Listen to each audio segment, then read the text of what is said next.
Good evening, America, and welcome to the Raw Feed. I'm Gary Franchi, coming to you live just outside of Chicago. Tonight, we're diving headfirst into day 35 of President Donald Trump's historic return to the White House. Let me tell you, Patriots, this administration is moving at a pace we have never seen before. Now, before we get started, I want to remind you that we are streaming live right now to millions worldwide on YouTube, Rumble, and X. And if you want to bypass the algorithm that's trying to silence conservative voices, do me a favor right now and grab your phone and text this link to 5 friends. That's how we grow, and that's how we fight back against big tech censorship. And listen, if you're watching us on YouTube, make sure you follow us on Rumble and X, because we know the censors are always looking for reasons to shut us down, so having multiple platforms is our insurance policy to keep bringing you the truth. Now, tonight's show is absolutely packed with explosive developments that the mainstream media either won't cover or will completely distort. We're talking about President Trump's unstoppable momentum as Americans overwhelmingly back his common sense agenda, Elon Musk's ruthless exposure of government waste and corruption, Trump's declaration of war on MS13 and sanctuary cities, Dan Bongino's appointment as deputy FBI director, putting the Mar-a-Lago raiders on notice, and MSNBC's Reid finally getting fired after years of hateful rhetoric. But here's what makes our show different. We want to hear from you. Throughout the broadcast, we'll be interacting with our viewers, that's you, in the live chat, and getting your reaction to today's news. Your super chats, your Rumble rants will be featured right here on the screen for the world to see, and we'll be reading them between segments.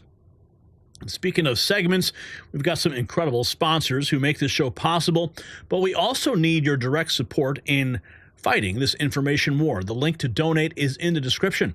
Whether it's through Give, Send, Go, or PayPal, every dollar helps us continue bringing you the news that matters. I got something special. Yes, we have launched our YouTube channel memberships. Each level comes with exclusive perks, special acknowledgement in the chat room, and unique access to the Next News team, as well as behind-the-scenes footage that you'll never see published. It's the perfect way to support the channel while getting something valuable in return. And don't forget to check out our merch shop at shop.nextnewsnetwork.com, where you can get your hands on exclusive limited edition Next News swag. Show the world your favorite news source with pride. The items are flying off the shelves, so do not wait. Now, let me be clear. Your super chats get priority between segments. We value your support, and we want to make sure your voice is heard. This is a community, not just a news broadcast, and you're an essential part of what makes the Raw Feed so powerful. So settle in, Patriots. We've got a lot to cover tonight. From Trump's reshaping of the federal government to the latest developments at our southern border, the next few hours will be a no-holds-barred look at what's really happening in America. The Raw Feed starts right now. Let's welcome you to the show. We've got Moose229, our boy Sean Gunk. We've got Rosa Iverson, Juan Ruiz, Skeeter Berserk, Tricky Vicky, Sure You Gospel is here, Bearded Roofer, Sue's Mike Brady, Duty to Rebel, Barry Electronics, Ophicus 111. We've got Can't Find Me in the Deep South, Alabama. We got Thrack. We've got, yes, Juan is in Odessa, Texas. Dave Mills in Ontario, Canada. Deb Noble, Laura Height, Lance Hagen, Puthead Kenny's got the popcorn out already. Deborah Smith is in the house. R. Boyd B. Brown, 2 Mikey 2, Wanda Bryant, Kathy D, Skills Computer Rehab, Mary McElevin, and we've got Sure You, Granola, Tara Eggers, Bearded Roofer, Starlight, Starbright, Deb Noble, Liz Humana, Robert Dower at the Speed of Light, Sherry Green, what's up? Rusty Shackelford, Angie, Angela Naranjo,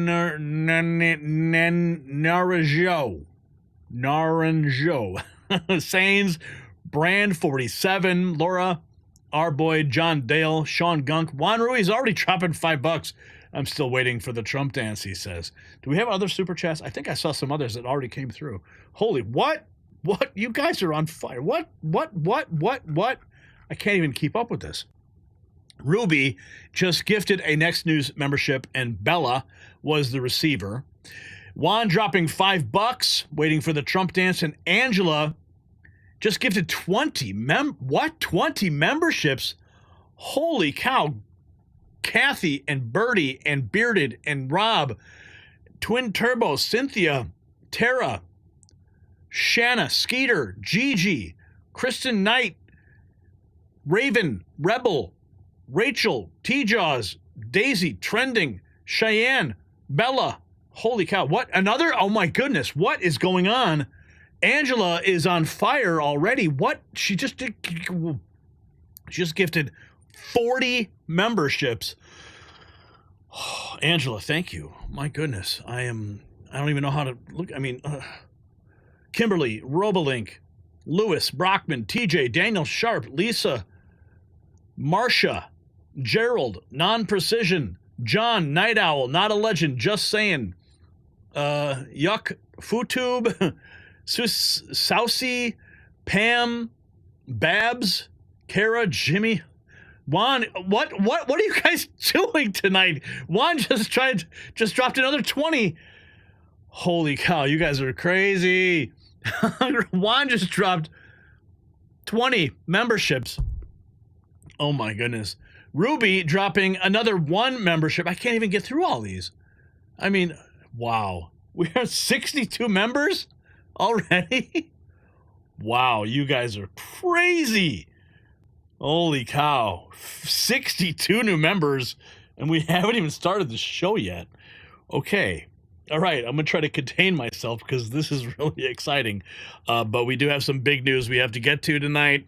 We'll check back in the super chats in the chat room after the segment. I don't know what you guys are planning here while I was getting these technical devices set up. But Tony's sign just became an operative. Yeah, you guys were like plotting. I know you guys are plotting this in the chat room just to like blow my mind when we open the show. Too much winning. That's right. Too much winning. Okay. Okay. All right. Brian, if you could just go ahead and mute yourself. As much as I'd love to hear you clear your throat, you know, it's all good. And Antoinette gifted a membership. Wow, you guys are amazing. Okay, all right, let me try to contain myself here. This is too fun. We got a lot of news to get to. Juan, how many gifted memberships for a Trump dance? Really? You gonna make me do that? How many gifted memberships? I don't know. Sure, you. What's the number tonight? Okay, let's get on top of this, all right? You guys are freaking nuts. Oh, okay, all right.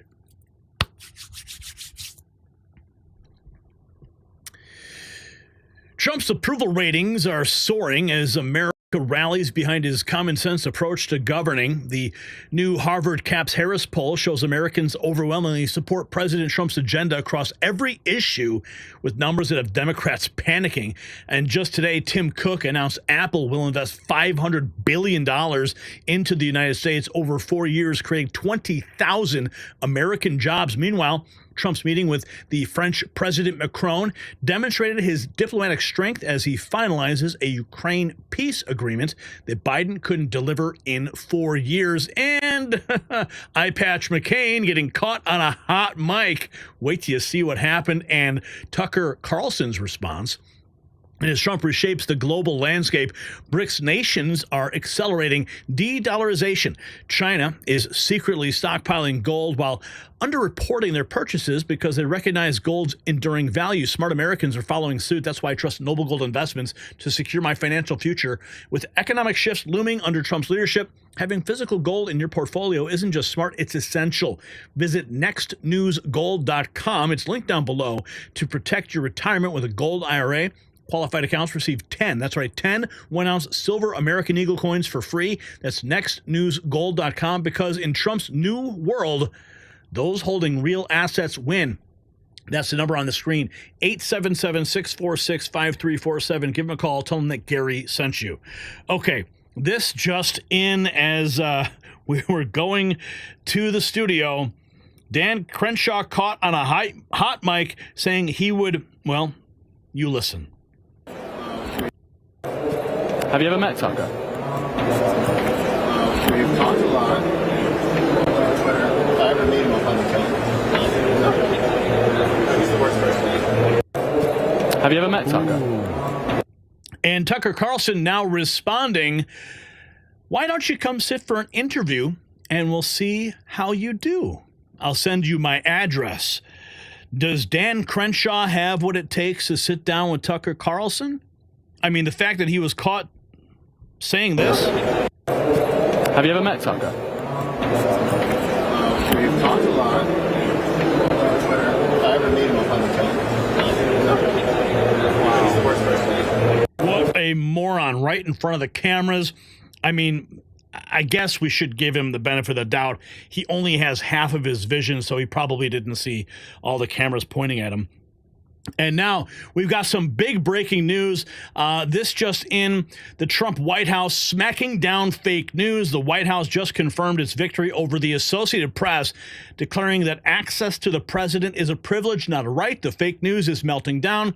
Trump stands by his decision to hold them accountable. This is the official press release that we just received here at Next News from the White House, and just a couple hours ago. And of course, the reason the Associated Press is not getting access is because they refuse to acknowledge President Trump's authority in renaming the Gulf of Mexico to the Gulf of America.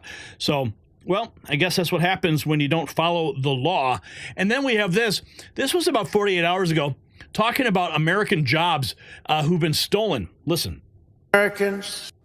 We're rescuing the Americans whose jobs have been stolen, whose wages have been robbed, and whose way of life has been absolutely destroyed. And under the Trump administration, our country will not be turned into a dumping ground. We're not going to do it. We're going to have a great country again. It's going to happen soon, a lot sooner than you think, and we're going to have so much money coming in from tariffs. Oh, we're rescuing the American. It is happening at a breakneck speed. And speaking of the Trump dance, here is President Trump giving the Trump dance at CPAC. Love it. You got to love it. Here we have some truth on the ground at CPAC. Let's see what's going on here. This is the Alec Lace show. We got 7.2 million men who are not participating in the work. And he's talking with Mike Rowe, the dirty jobs guy. Force not looking for work. We got $1.7 trillion in student loans on the books. We got 7.6 million open positions that don't require a four-year degree. And yet, we keep lending money we don't have to kids who are never going to be able to pay it back to train them for jobs that don't exist anymore. If we want to close the skills gap, we got to make a more persuasive case for millions of good jobs that nobody knows about and nobody understands. These are six-figure jobs or opportunities that lead straight to a six-figure career. They're everywhere. And if we don't reinvigorate the trades, I'm afraid the president's best efforts to bring manufacturing back to these shores is going to run into a real roadblock. We need an enthused workforce, skilled for the jobs that are out there. Yeah, well said. As I was telling you, I'm a railroad mechanic. I've been doing that for 25 years. I've been doing side work as an auto mechanic my entire life. I have 4 kids. We own a house. We've been able to live comfortably because of that one skill set of being able to do something mechanically. And you're not the problem. You should be on a billboard. People should look at your life as an example of what can happen when you master a skill that's in demand and work your ass off. That's still for sale.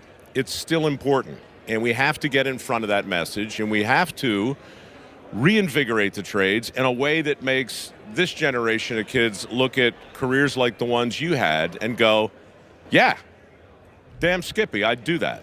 And these aren't the jobs that are going to be replaced by AI. The plumbers, the electricians, the mechanics, they're not going to be replaced by AI. Yet all these things that people are trading their entire future for, they're all going to be replaced by AI. You said it, not me, but something tells me your days working on the railroad could not have been done by a robot. 100%. Mike Rowe, I took up enough of your time. Thank you so much for giving me a chance. Mike Rowe dropping some truth bombs right there. We've got some more coming at you.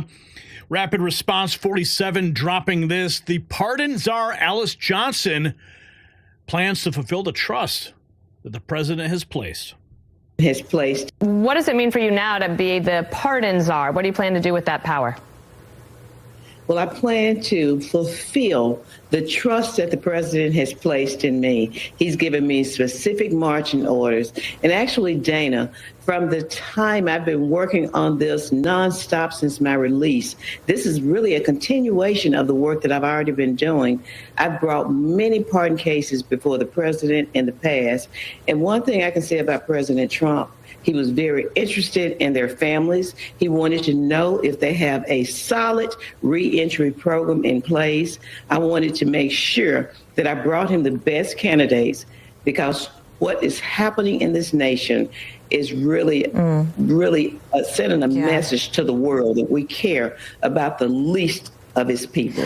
What is a new pardon czar is going to be taking a look at all the people requesting pardons, and actually I'll be talking with one tomorrow. We've got an interview that's going to be pretty explosive, so keep your eyes open for that.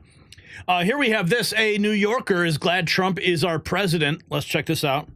How happy were you when Donald Trump won? Overjoyed. It was finally happened.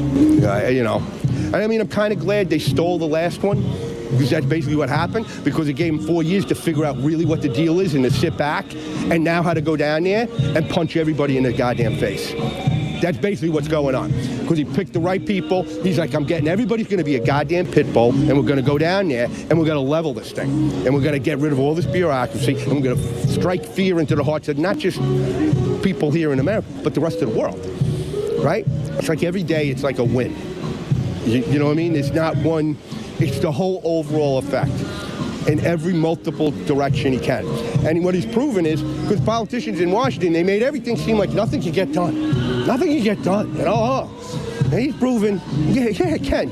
Yeah, it can. Yeah. You know what I mean? Yeah, he's here to do it. You know, he's not here to dilly-dally. You know what I mean? We want results. And he's telling everybody right to their face what he thinks. I mean, the first day he was there, he's got people in it, he's signing everything.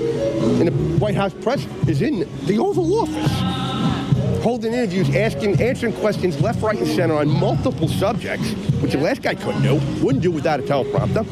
You know, so the guy can discuss everything and any subject matter in a way, you know, and it's, you know. He's here to do it.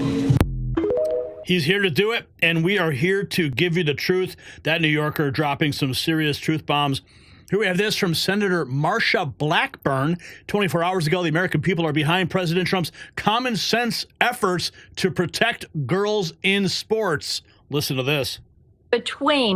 Are you surprised the Maine governor picked that issue to pick a fight with the president inside the White House? You know, Mike, this is one of those defining issues between the left and the right. We fully believe that President Trump is right on this. It is the policy of the federal government that we will support Title IX as there for women in women's sports. And we will not support men, biological men, in women's sports. And as President Trump said, that this is the federal position, and therefore the governor should be enforcing that. She should want to protect women in women's sports. It is unbelievable that she would choose to not do that. And of course, President Trump saying, oh, well, yeah, I look forward to seeing you in court, Governor of Maine. Here's that poll we were talking about. Americans overwhelmingly support President Trump's agenda. Look at these numbers. Deporting migrants who are here illegally and have committed crimes. 81% support President Trump. 76% undertaking full-scale effort to find and eliminate fraud and waste in the government. Closing the border with added security and policies that discourage illegal crossings. 76%. Dude, President Trump is on fire. And here we have Secretary Scott Bessent on reciprocal tariffs. Listen to this. Whether the nature of reciprocal tariffs is that if we start matching, whether it's the EU, that any other country in the world with reciprocal tariffs, we're just doing what they're doing and then adding in these other factors. If they remediate those, which is path dependent on their reaction function, if they do that, then their tariffs could drop. If they want to be recalcitrant, if they want to continue these unfair trade practices, then the tariff wall will go up until they are willing to negotiate. The nature of reciprocal. That's your new Treasury Secretary right there. We got some more clips in here.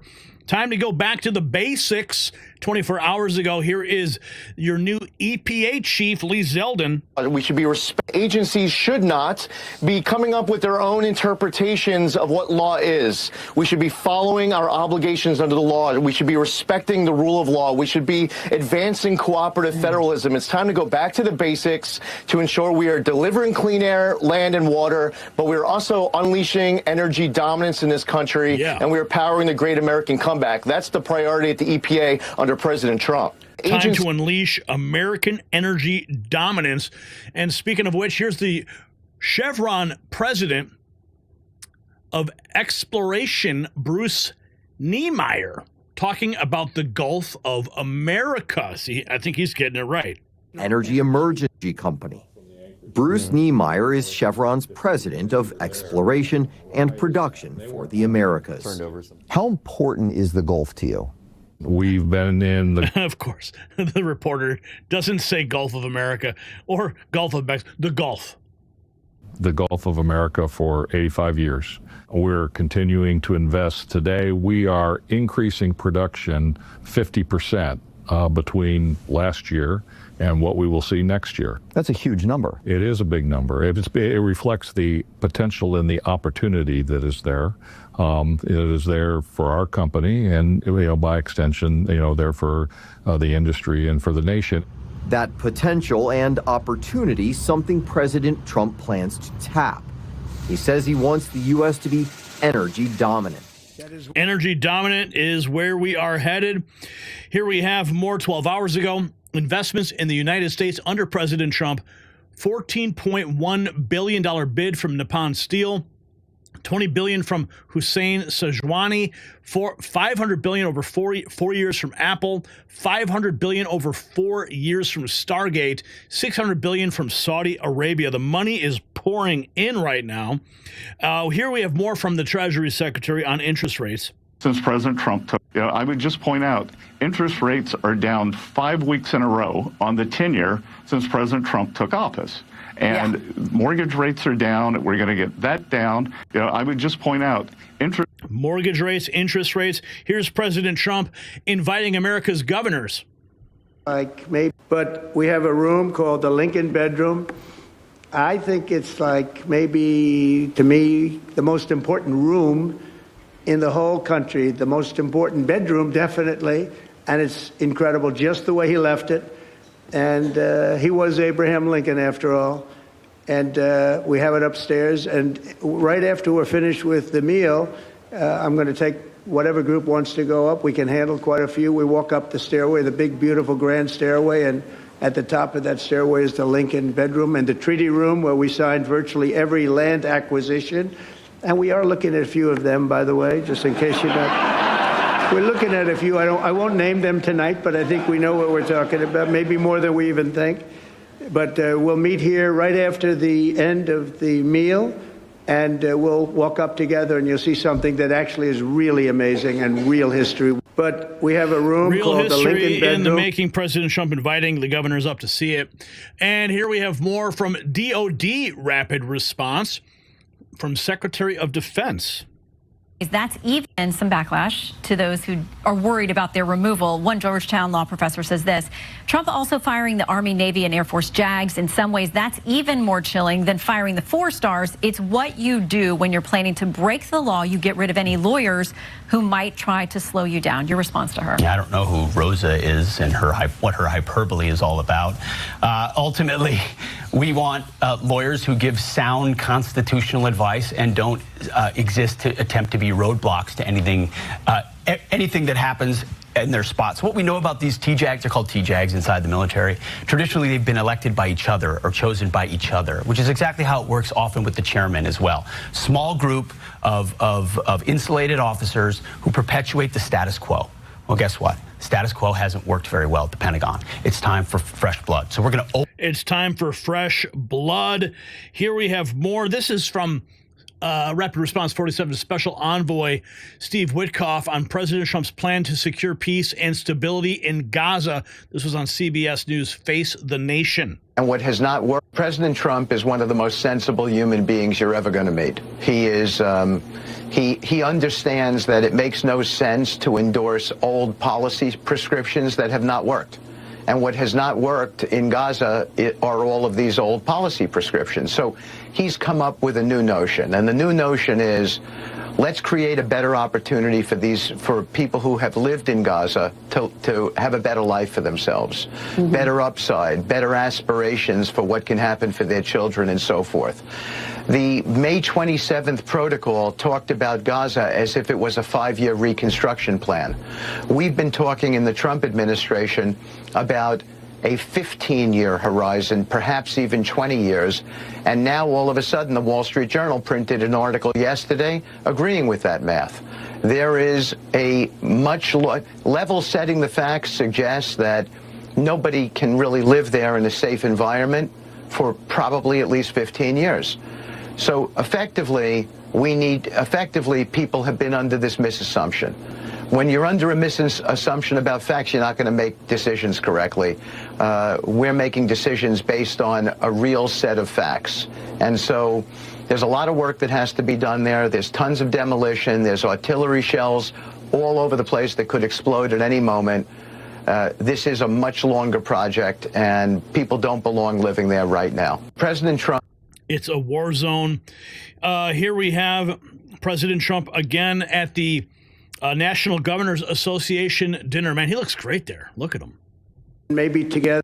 So tonight, let us all recommit ourselves to strengthening America, making it something even more special than it has been. And we're going to be one united nation, and maybe together this is going to be the evening that we start uniting. We're going to unite. We're going to hold each other close, and we're going to fight for our country. Except for the governor of Maine. Here we have, this is Mike Waltz, 47, talking about how President Trump is handling the war in Ukraine. What you're seeing under President Trump's leadership in just under a month is bringing multiple wars to an end. He is a president of peace. And on the Ukraine-Russia side, you're seeing, number one, a reformulation of how the United States provides aid, a partnership with Ukraine economically and their critical minerals, and really reformulating that so that the American people can see a return on this massive investment they've made. That's one. Number two, we go to a ceasefire. Number three, we reformulate how the United States deals with Russia. We saw that first step with President Trump talking to both Putin and Zelensky, and then the further engagement in Riyadh. And then number four, engagement with our European allies, as you see the president of France and the prime minister of the United Kingdom coming to Washington this week. And we welcome their ideas for security guarantees and European leadership to take care of Europe's security going forward. All of that is happening at the same time that we're getting our hostages out of the Middle East. Steve Witkoff leading that effort. And by the way, we must see the destruction of Hamas and Iran staying on its back foot, for which all options are on the table. 1 month, Maria, under President Trump's leadership, and I haven't even gotten to the border, the cartels, deportation, and everything else that's going on. What you're seeing on— Yeah, baby, we are just over a month into this administration, and it is on fire. Here we have this, Real America's Voice, Charlie Kirk weighing in on the email sent out by Elon Musk asking federal workers to list their accomplishments. If there's only one takeaway from our time together today that I want you to internalize, it's that President Trump and Elon Musk and J.D. Vance and Pete Hegseth are challenging the D.C. orthodoxy that government is untouchable. Government works for us. They are not a holy realm of existence that we are not allowed to criticize, that we are not allowed to question. Now, mind you, the left, they will criticize every conservative nonprofit. They'll investigate Turning Point USA. They'll find out how many ballot chases we have on the ground. They'll write ad nauseum about anything in right-wing world, but they will never criticize or lift a finger, asking a question. about the government. This is not the government's money. It is our money. This is your money. We are a team together in this as you as taxpayers, and they have been fleecing us over the last couple of decades. And let me just read the email again. Is this intimidating to you? Does this require a safe space? Does this make you have to run away? And this goes to my operating thesis that I wrote in that book back there, The College Scam, which I said this is the college campusification. That's not a word, but I made it up, of the entire country. You are not allowed to ask a junior at Yale, what did you learn here? That's intimidation. You're not allowed to have an exit test when you leave Stanford. That could be threatening. Safe spaces, speech codes, rooms with puppies and milk and cookies. If you hear something threatening, these people are now staffing your government. As we have always said, what happens on college campuses does not stay in college campuses. It ends up in corporate boardrooms, the halls of Congress, and metastasizes into your government. This is the same mentality that I've been fighting for the last decade on college campuses, that we are finally starting to see a shift. And again, this is the email. Please reply to this email with approximately 5 bullet points of what you accomplished last week and CC your manager. Do not send any classified information, links, or attachments. For every single person out there that has had a private sector job, and there are millions of you listening and watching, you should be angered and incensed by this. That these people think that they are an untouchable, holy class. They think they have been given the divine right of kings. That we serve at the pleasure of this oligarchy, that if you have a federal job, we can't ask a question. We can't dare question your existence. We are just lucky that you'll mention us. If there's only those days are over. Statement from President Trump 7 hours ago. Today, President Emmanuel Macron of France joined me in the Oval Office to speak to the G7 summit. The meeting was convened by Governor Justin Trudeau of Canada, the current chair of the G7, to acknowledge the 3rd anniversary of the Russia-Ukraine war, which should have never started. If I was president, everyone expressed their goal of seeing the war end, and I emphasized the importance of the vital critical minerals and rare earths deal between the U.S. and Ukraine, which we hope to be signed very soon.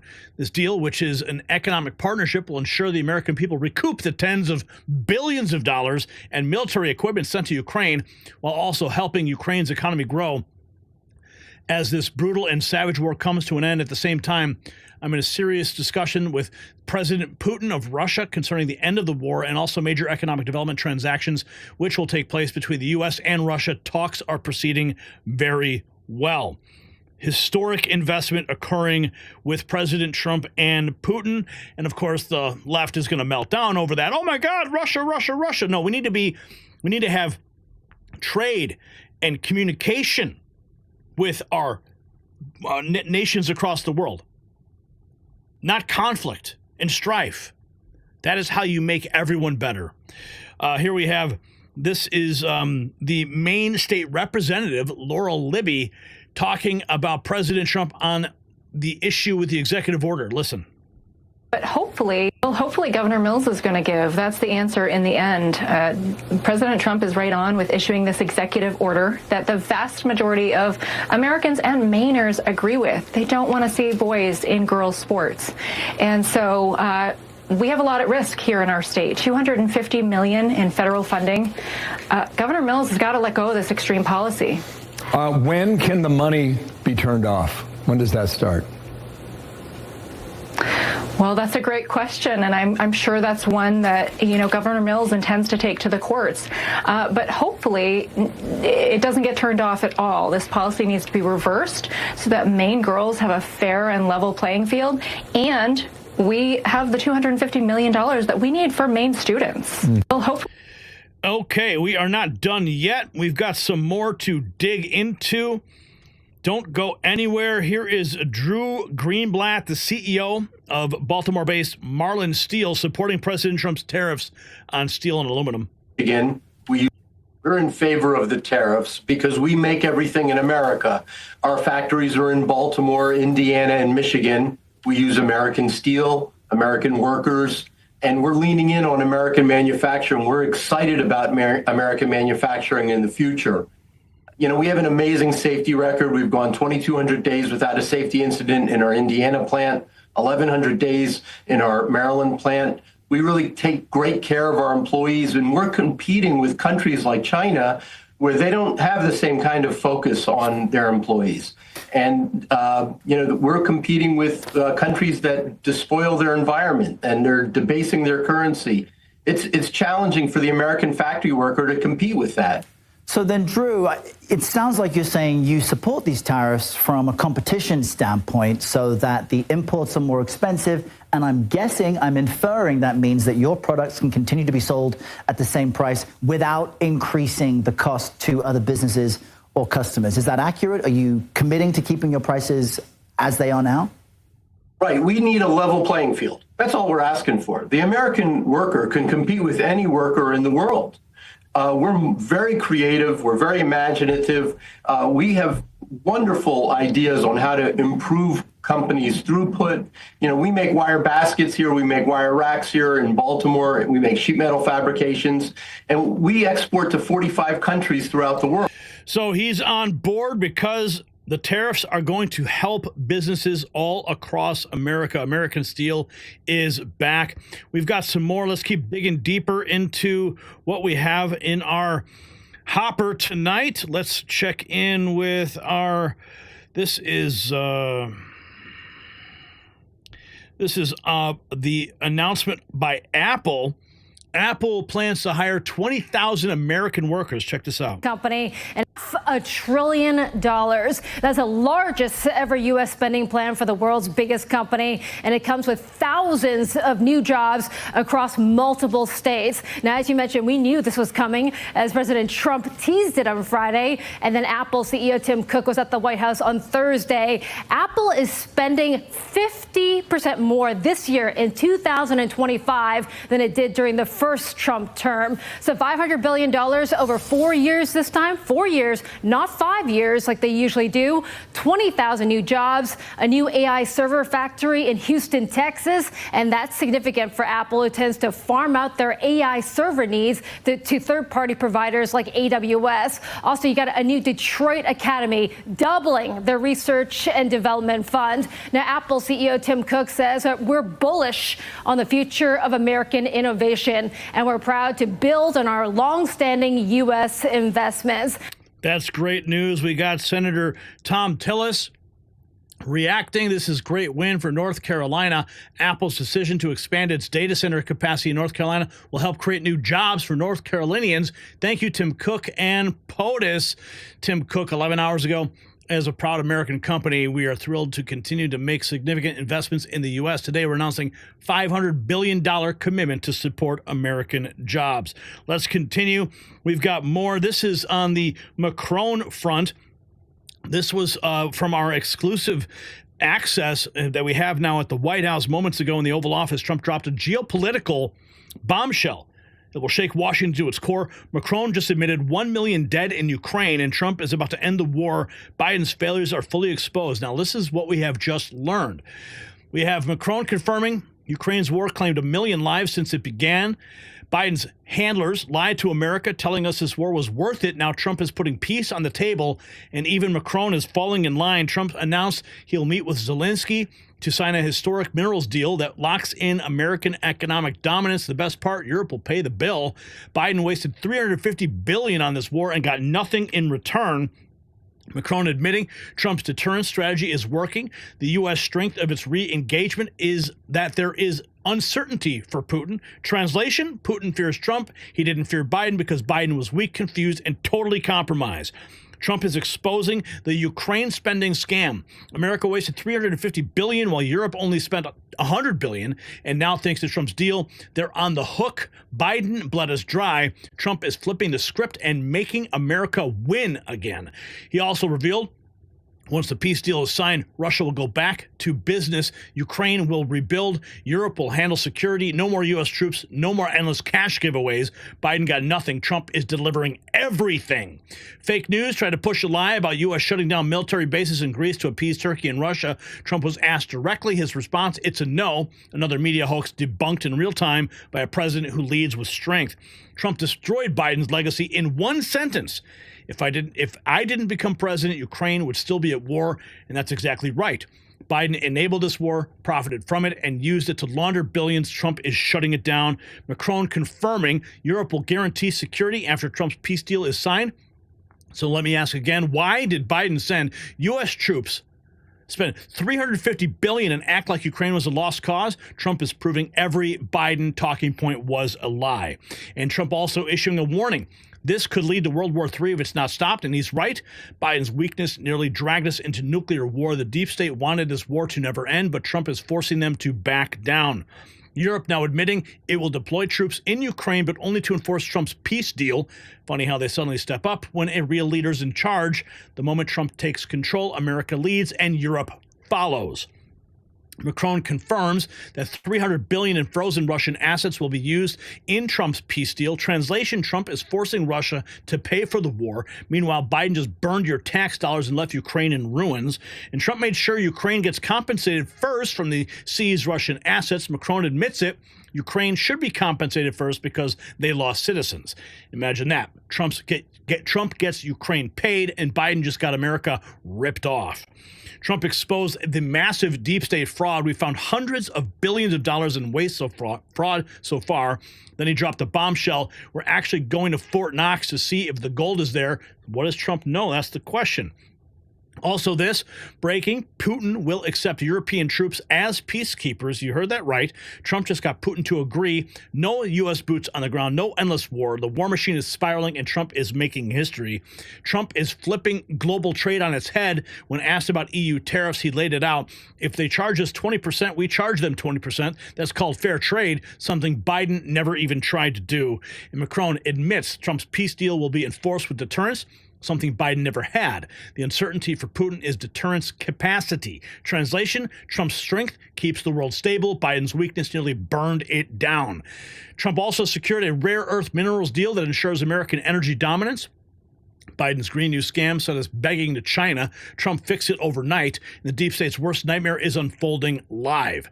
Macron also admitted the war cost all of us a lot of money. Oh, really? Then why did Biden sign blank checks to Ukraine while Americans struggled?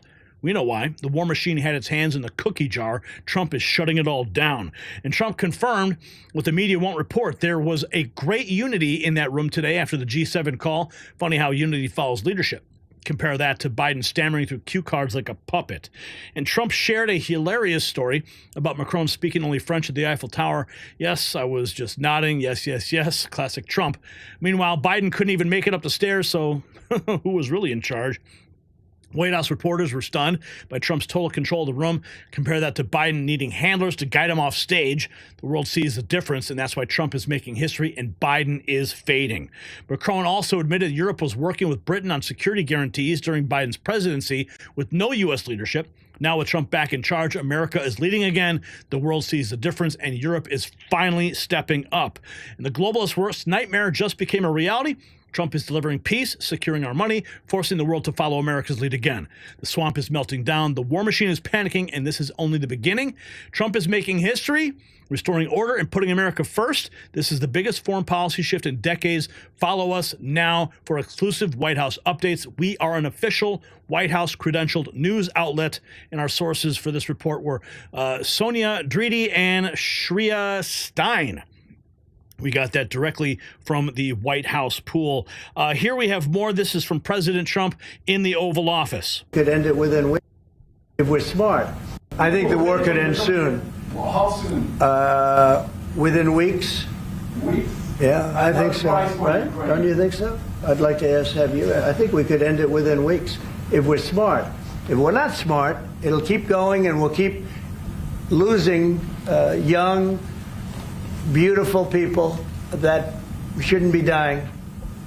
And we don't want that. And remember what I said. This could escalate into a third world war. And we don't want that either. I think the war could end soon. We do not want that at all. Here's President Trump on Italy. Nation. I love Italy, and Italy is a very important nation. We have a wonderful woman as your leader, and she was on the conversation today, one that we had, the G7. And no, I think Italy is doing very well. I think Italy's got very strong leadership with Georgia. I love Italy. They certainly do. Here is President Trump. Let's see. That was the. Let's see. This is telling a story about meeting Macron in his first administration. Dinner. I just want to tell you a little story. So we were at the Eiffel Tower having dinner with your wonderful wife and with my wonderful wife, and we came out and he started speaking the French deal. And we didn't have an interpreter, and he was going on and on and on, and I was just nodding, yes, yes, yes. And he really sold me out, because I got back the next day and I read the papers. I said, that's not what we said. He's a smart customer, I will tell you that. That was a smart customer, he said. Here he is on Zelensky meeting with Zelensky. In fact, he may come this week. Listen. Agreement. I will be meeting with President Zelensky. In fact, he may come in this week or next week to sign the agreement, and which would be nice. I'd love to meet him. Would meet at the Oval Office. So the agreement's being worked on now. They're very close to a final deal. It'll be a deal with rare earths and various other things, and he would like to come, as I understand it, here to sign it, and that would be great with me. I think they then have to get it approved by their council or whoever might approve it, but I'm sure that will happen.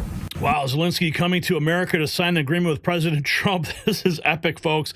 Here he is, more pushing for peace in Ukraine. Nobody's ever helped you. We're helping Ukraine like nobody's ever helped Ukraine before.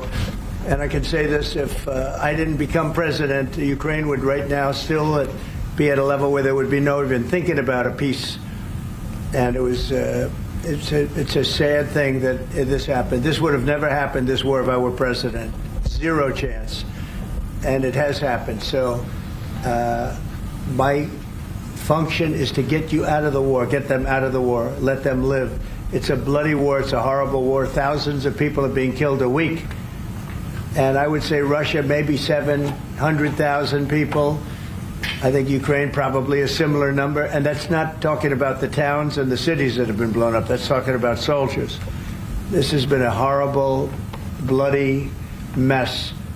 And we're going to get it solved. We got to get it solved. And, you know, we're not talking about America's soldiers from this country. We're talking about Russia and Ukraine. But on a humanitarian basis, we have to get this very, very bloody, savage problem solved. And I will say this also, it could lead to World War III if it's not solved. You know, there'll be a point at which it's not going to stop at those two countries. Already there's such involvement from other countries. And it could really lead to a very big war, World War III. And we're not going to let that happen either. We are not going to let World War III happen. Remember, on the campaign trail, President Trump kept warning about that, and now it is all coming into focus. Here we have more on the mineral deal with Ukraine. Very close. Reached an agreement with the Ukrainians on the critical minerals deal. It looks like we're getting very close. The deal's being worked on, and we're, I think, getting very close to getting an agreement where we get our money back over a period of time. But it also gives us something where I think it's very beneficial to their economy, to them as a country. But, you know, we're in for $350 billion. How we got there, I don't know. But that's a lot of money, a lot of money invested. And we had nothing to show for it. And it was the Biden administration's fault. The Europeans are in for about $100 billion, and they do it as in the form of a loan.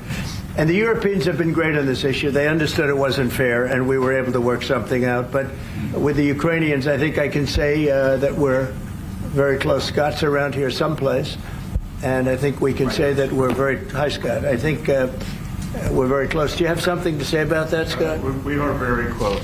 Good. 1 yard line. All right, good. At the 1 yard line, baby. We are about to have a touchdown with this administration. Are you tired of winning yet? Here we have, there was another clip here I wanted to play. let's see the conversation. Okay, maybe I don't have that clip. Sometimes these don't load correctly.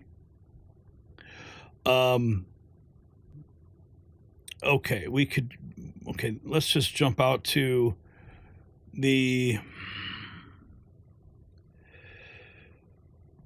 where is the press conference? Here we go. Okay, this is President Trump 4 hours ago. This is the joint press conference that they had President Trump talking about the deals. His whole life is deals.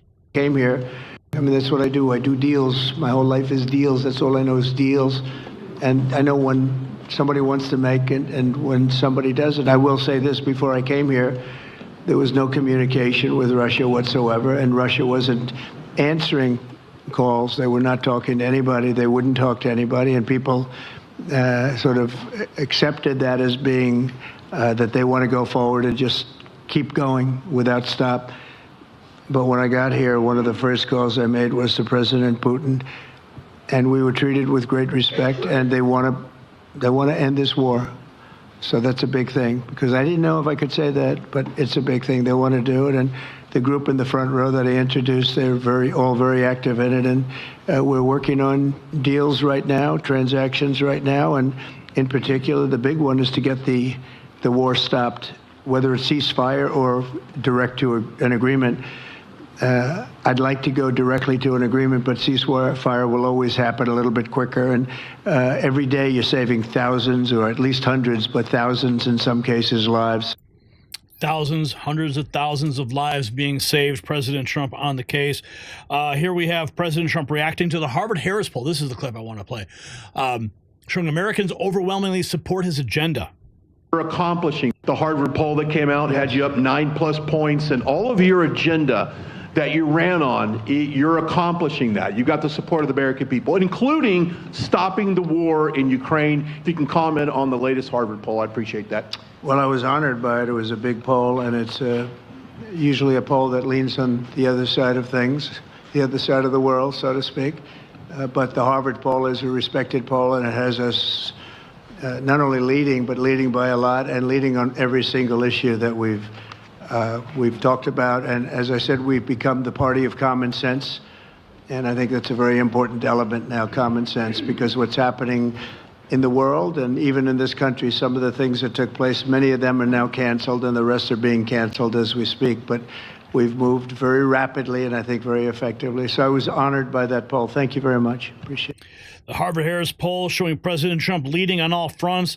Here we have Emmanuel Macron talking about his commitment to work with Zelensky. First of all, allow me to come over the past few hours, and as you mentioned this, Mr. President, we've been able to see a few things take shape. First of all, allow me to commend you on your decision to work with President Zelensky and to conclude this agreement that's so important for the U.S. and Ukraine on rare earths, critical minerals, but also having substantive conversations with President Zelensky during this key phase of achieving this deal, which is a major commitment to Ukraine's sovereignty, and I think that's very commendable. We also have a shared desire to build peace. Over the past few hours, a shared desire to build peace. Here we have more. President Trump elected by the American people to restore common sense and indeed the world. I've been elected by the American people to restore common sense to Washington and indeed to the world. And I believe strongly that it's in the best interest of the United States, the best interest in Europe, the best interest of Ukraine, and indeed the best interest of Russia to stop the killing now and bring the world to peace.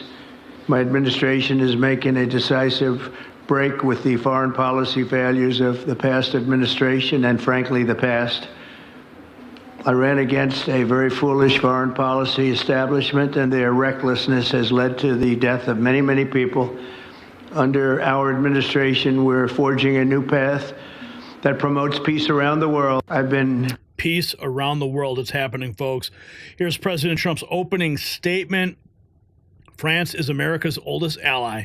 For freedom, prosperity, and peace from the very beginning, we're now working on some very interesting developments. One in particular, as you know, the war between Russia and Ukraine. In the American Revolution, French support helped us to seize our destiny as an independent nation. In the First and Second World Wars, our citizens shed blood together on the battlefields of Europe. And I'll never forget joining President Macron 6 years ago on the 75th anniversary of D-Day. That was some day. The purpose of our meeting today is to end another battle, a really horrible one, a war, something that we haven't seen since the Second World War, that is ravaging European soil, the deadliest and most destructive conflict that one can imagine. I've seen the pictures, I've seen the satellite photos and lots of other photos, and it's a horrible thing that's happening. Thousands of people are dying a week. This very day is the third anniversary of the invasion of Ukraine, which would never have happened if I was president. That was not going to happen. The horrors of this gruesome and bloody war can scarcely be overestimated. Hundreds of thousands of people, Russians and Ukrainians in particular, have needlessly died. An entire generation of Ukrainians and Russian men has been decimated. 1,000-year-old cities have been turned into rubble. Those beautiful spires that you used to see there, they were most beautiful in the world, they say, are lying in heaps of rubble, blasted to smithereens. It's time to end this bloodletting and restore peace, and I think we're going to do it. We've had some great conversations, including with Russia. Since my return to the White House, we've made more progress toward that goal in 1 month than occurred in the past 3 years. And I've spoken with both President Putin and President Zelensky. And again, a lot of good things toward peace are happening, moving. A lot of good things towards peace. And that's what this world needs, peace right now. So the establishment wants you to believe Trump's agenda is divisive. The polling tells a different story.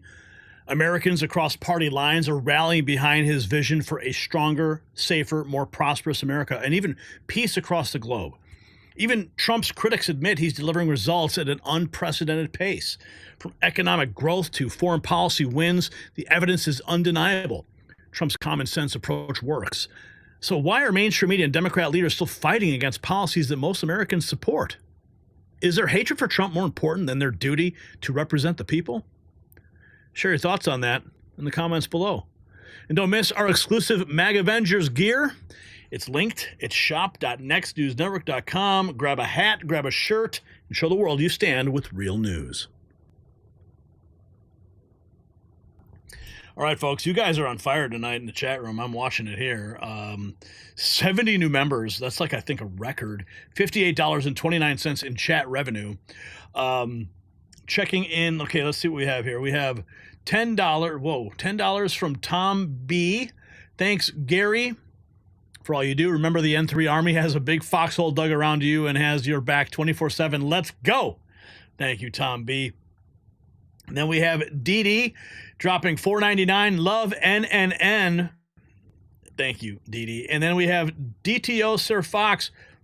Hey, Gary, you should ask the White House if and how they'll regulate U.S. price gouging. Bringing more business to U.S. companies is great. Raising U.S. prices higher than they were previously isn't. Okay, thank you for that feedback there. And M. Stoko dropping $9.99. New merch idea for Next News t-shirts. Follow the money, or Department of Government Efficiency, the DOGE, Dojo, show me the money. You sell these, I will buy them. Yes, I think we're long overdue for a refresher in the Next News merch shop. And then we have $20 from Ronnie Lee. Thank you, Ronnie, for that. $20. What else have we got here? Silk Wolf.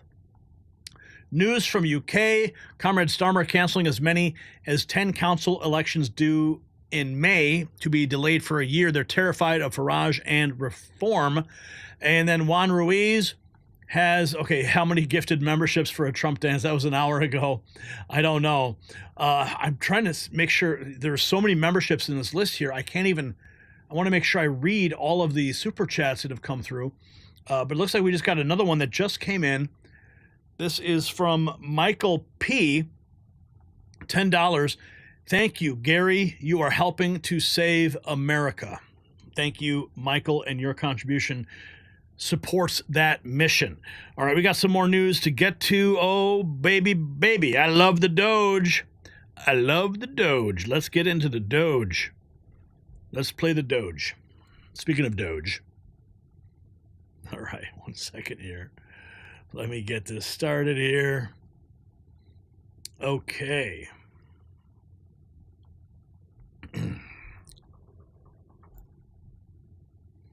20 gifted sub for a Trump dance, says sure you $2.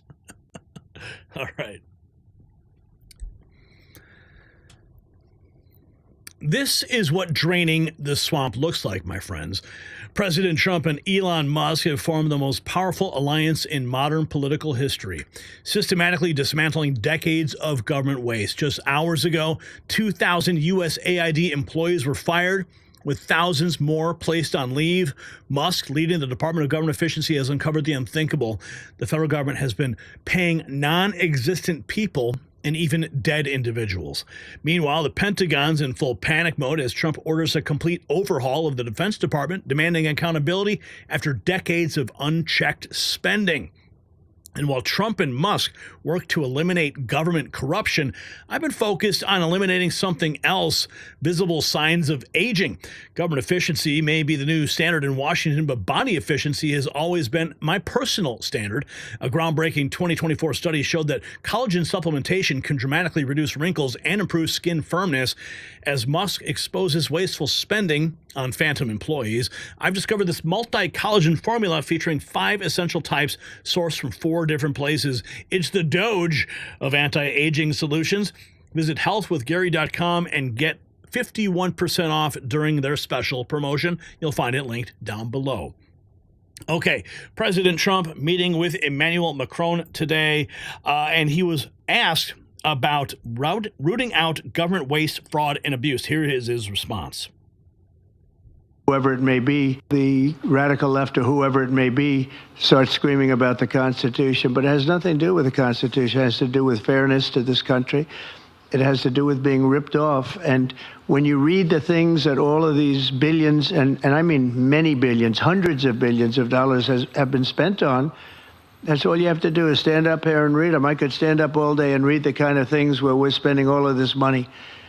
The good news is that when you think of how rich a nation we can be when we get rid of this, you know, sometimes you'll buy a company and you'll see it was really well run. They accounted for every penny. Well, not much you can do there. You got yourself a bad deal. This one is the exact opposite. Tremendous fraud, tremendous waste. And when you think of what it is, you know, Elon uses the expression caring. If we had people that cared, just cared a little bit when they did contracts, when they negotiated with outside vendors on behalf of the United States. That's what I'm doing now. I'm negotiating for the people of the United States. So we're doing a great job of it. I will say we found it'll be hundreds of billions of dollars of waste and fraud and abuse. And that's why they're getting rid of the people who don't care about the United States. They just care about just phoning it in, remote work. Yeah, hardly doing any work at all. And of course, we had this from Senator Tina Smith. This was 48 hours ago. She said, this is the ultimate dick boss move from Musk, except he isn't even the boss. He's just a dick. Yeah, that's a senator. That's an official post from a senator. And she was doing a screenshot of Elon Musk. Consistent with President real Donald Trump's instructions, all federal employees will shortly receive an email requesting to understand what they got done last week. Failure to respond will be taken as a resignation. Haha, goodbye. And then we have this. Did you hear about this prank at HUD? Hackers played a video of Trump kissing Elon Musk's feet on cafeteria screens. It shows how desperate some are to undermine President Trump. Look at this. Look at these shots. These were taken in the HUD cafeteria. Long live the real king. And they are mocking President Trump. This was played in the HUD cafeteria. Housing and urban development. Absolutely despicable. I mean, this is where we're at right now. The swamp is desperate, and they're doing everything that they can to mock and make fun and drive a wedge between Trump and Musk, but it's not going to work. And we're just going to expose them and stand with our president and the DOGE boys to get things done.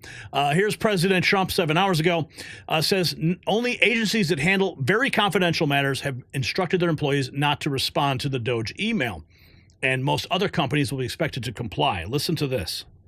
With Elon. The agency has instructed their employees not to respond. They're waiting on further guidance. But Elon Musk's tweet said a failure to respond would be taken as a resignation. So there's been a disconnect in communications. Yeah. Are you concerned at all about Only, no. That was done in a friendly manner. Only things such as perhaps Marco at State Department, where they have very confidential things, or the FBI, where they're working on confidential things. And they don't mean that in any way combatively with Elon. They're just saying there are some people that you don't want to really have them tell you what they're working on last week. But other than that, I think everyone thought it was a pretty ingenious idea. We have to find out where these people are. Who are they? And we said, if you don't respond, we assume you're not around. that holds, that stands? And you're not getting paid anymore, too. So, you know, we're doing a real job. And we just had a poll come out, I guess the Harvard poll, saying that it's massively popular what we're doing. What would you say that you do here? What did you do last week? Yeah, where are you working? What are you accomplishing? Yeah, the swamp is freaking out. President Trump talking about how people don't even show up to work in the Oval Office here with Macron. About the last email. Do you think that DOGE could benefit from more streamlined communications? There was that email telling employees to give 5 things that they've done last week.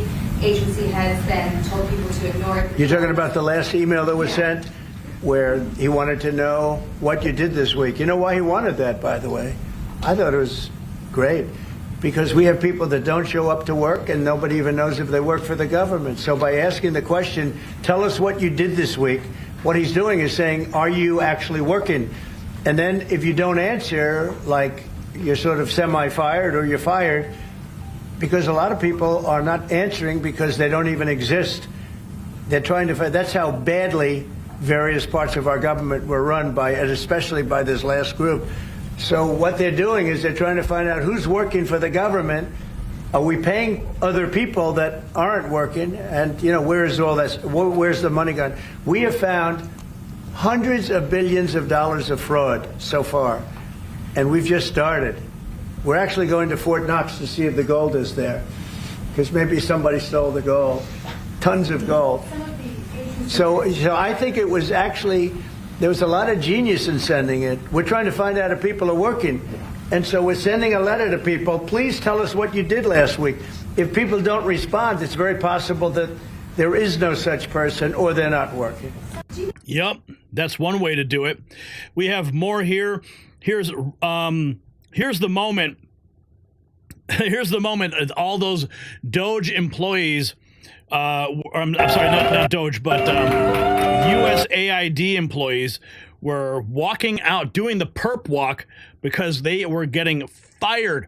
And as odd as it would seem, there were people outside applauding these employees, these government employees, carrying out their stuff. They're applauding them for the work they did at USAID, even though it was discovered of ridiculous amounts of cash going overseas to support and fund some of the most ridiculous things, even propaganda campaigns against our own government. Yeah. So this is the moment that we were all waiting for, and you see it right there on your screen. Trump, USAID employees getting the boot. Here we have Representative Jerry Connolly talking about Elon Musk's wrecking ball approach. And this is on CNN, and let's listen. Yes, but OPM came out with a different directive. And as your reporting just indicated, and at the management level, there's a third set of instructions, including ignore until we get to you. So what is a federal employee supposed to do? Yeah. And remember, what Elon Musk has threatened is termination of employment. I think Senator Curtis unwittingly put his finger on a word that's really important here: cruelty. Cruelty is, in fact, the point of Elon Musk's whole wrecking ball approach to efficiency in the federal government. Right. I mean, cruelty. They're calling getting rid of waste, fraud, and abuse cruelty. Ultra MAGA Kevin posting this. What's happening in the federal government is the liquidation of massive numbers of inefficient workers transitioning to a leaner and more productive workforce. Politicians on the left view the federal government as a stronghold for left-leaning voters and a covert base for concealing their schemes. No matter how many lawsuits they attempt to file, it's only a matter of time before all their efforts are dismissed. Thank you, President Trump and Elon Musk. American heroes right there. Here we have Charlie Kirk. 8 hours ago, for the first time in my lifetime, we have an administration that's dead serious about rooting out waste, fraud, and abuse. Let's listen. $1.5 million for voter confidence in Liberia. Like, biodiversity in Nepal, $19 million. Again, those can be important. You have to, those could be helpful. Okay, so how could biodiversity in Nepal for $19 million? We spent $20 million for a new Sesame Street in Iraq. You have to both justify that these programs are bad. I think no, you can flash a sign. This is a program. It costs this much money. You can say that. Do you know anything about Liberia? I mean, I happen to know a lot about it, but that's a separate issue. It's not about what I know. It's about the people in the government making these decisions. Yes, and they have proven themselves to be robber barons over the last 20 years. They're spending your money with reckless abandon and total indiscretion. You think the government is innocent until proven guilty. I think the government, after what we've learned, is guilty until proven innocent. They have to justify why this money is being spent in the first place. Wait a minute. That's how the law works. Innocent until proven guilty. You have to prove that that's not how taxpayer money works, though. It's that if we find waste, you're going to have to over-justify why this exists in the first place. This is the first time in my lifetime we have an administration going after the waste, going after the size of government to balance the budget so that you guys don't live as indentured servants and Russian serfs for the rest of your life. Gotta love it. Here we have this. The Pentagon tells staffers to ignore the DOGE productivity message from the Washington Times. We also have this. This is rapid response reacting to Senator Jerry Connolly. Stop lying, they say. 77% of Americans support full examination of all government expenditures. 72% agree there should be government efficiency, a government agency focused on efficiency. 70% say government is filled with waste, fraud, and inefficiency. 2/3 say Congress should join the effort. That is from that Harvard Caps Harris poll that just came out. And Representative Jerry Connolly is freaking out. And, of course, we have this, the Patriot Voice. This is a clip with Elon Musk. Let's listen. Of universal basic. What to do about mass unemployment? This is going to be a massive social challenge. And I think ultimately we will have to have some kind of universal basic income. I don't think we're going to have a choice. There will be fewer and fewer jobs that a robot cannot do better. And I want to be clear that these are not things that I think that I wish would happen. These are simply things that I think probably will happen. Interesting. Universal basic income? No, thank you. Here we have Secretary Duffy talking about the critical safety positions in the FAA. Of course, they're trying to say that, DOGE and Trump and Duffy are going to gut the FAA and everyone's going to die. Cut 300, there's fat everywhere in government and in DOT as well. But let's be clear.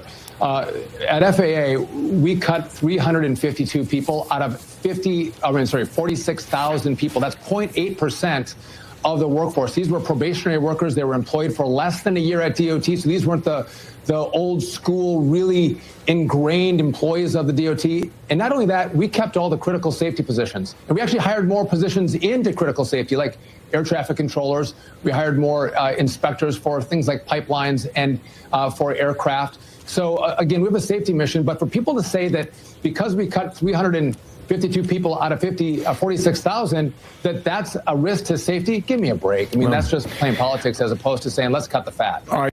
And it's also dismantling the fake news. Here is Benny Johnson ran into an Elon Musk protest in D.C. They were chanting that Elon Musk is a racist who wants to deport people. So he asked him, what would you tell Elon Musk if he were here right now? Oh, whoa. Let's see. Let's listen to this. South Africa. He's not Elon Musk were here right now. What would you tell him? back where you come from. America or Where he came from. South Not America. Africa? South Africa? South Africa, right? Oh, gotta go. Out of here. Back to South Africa where you belong. Go back to South Africa. Go back to South Africa. He's not a citizen. He came here illegally and stayed and got citizenship, I believe. So go back to Africa. Go back to Africa.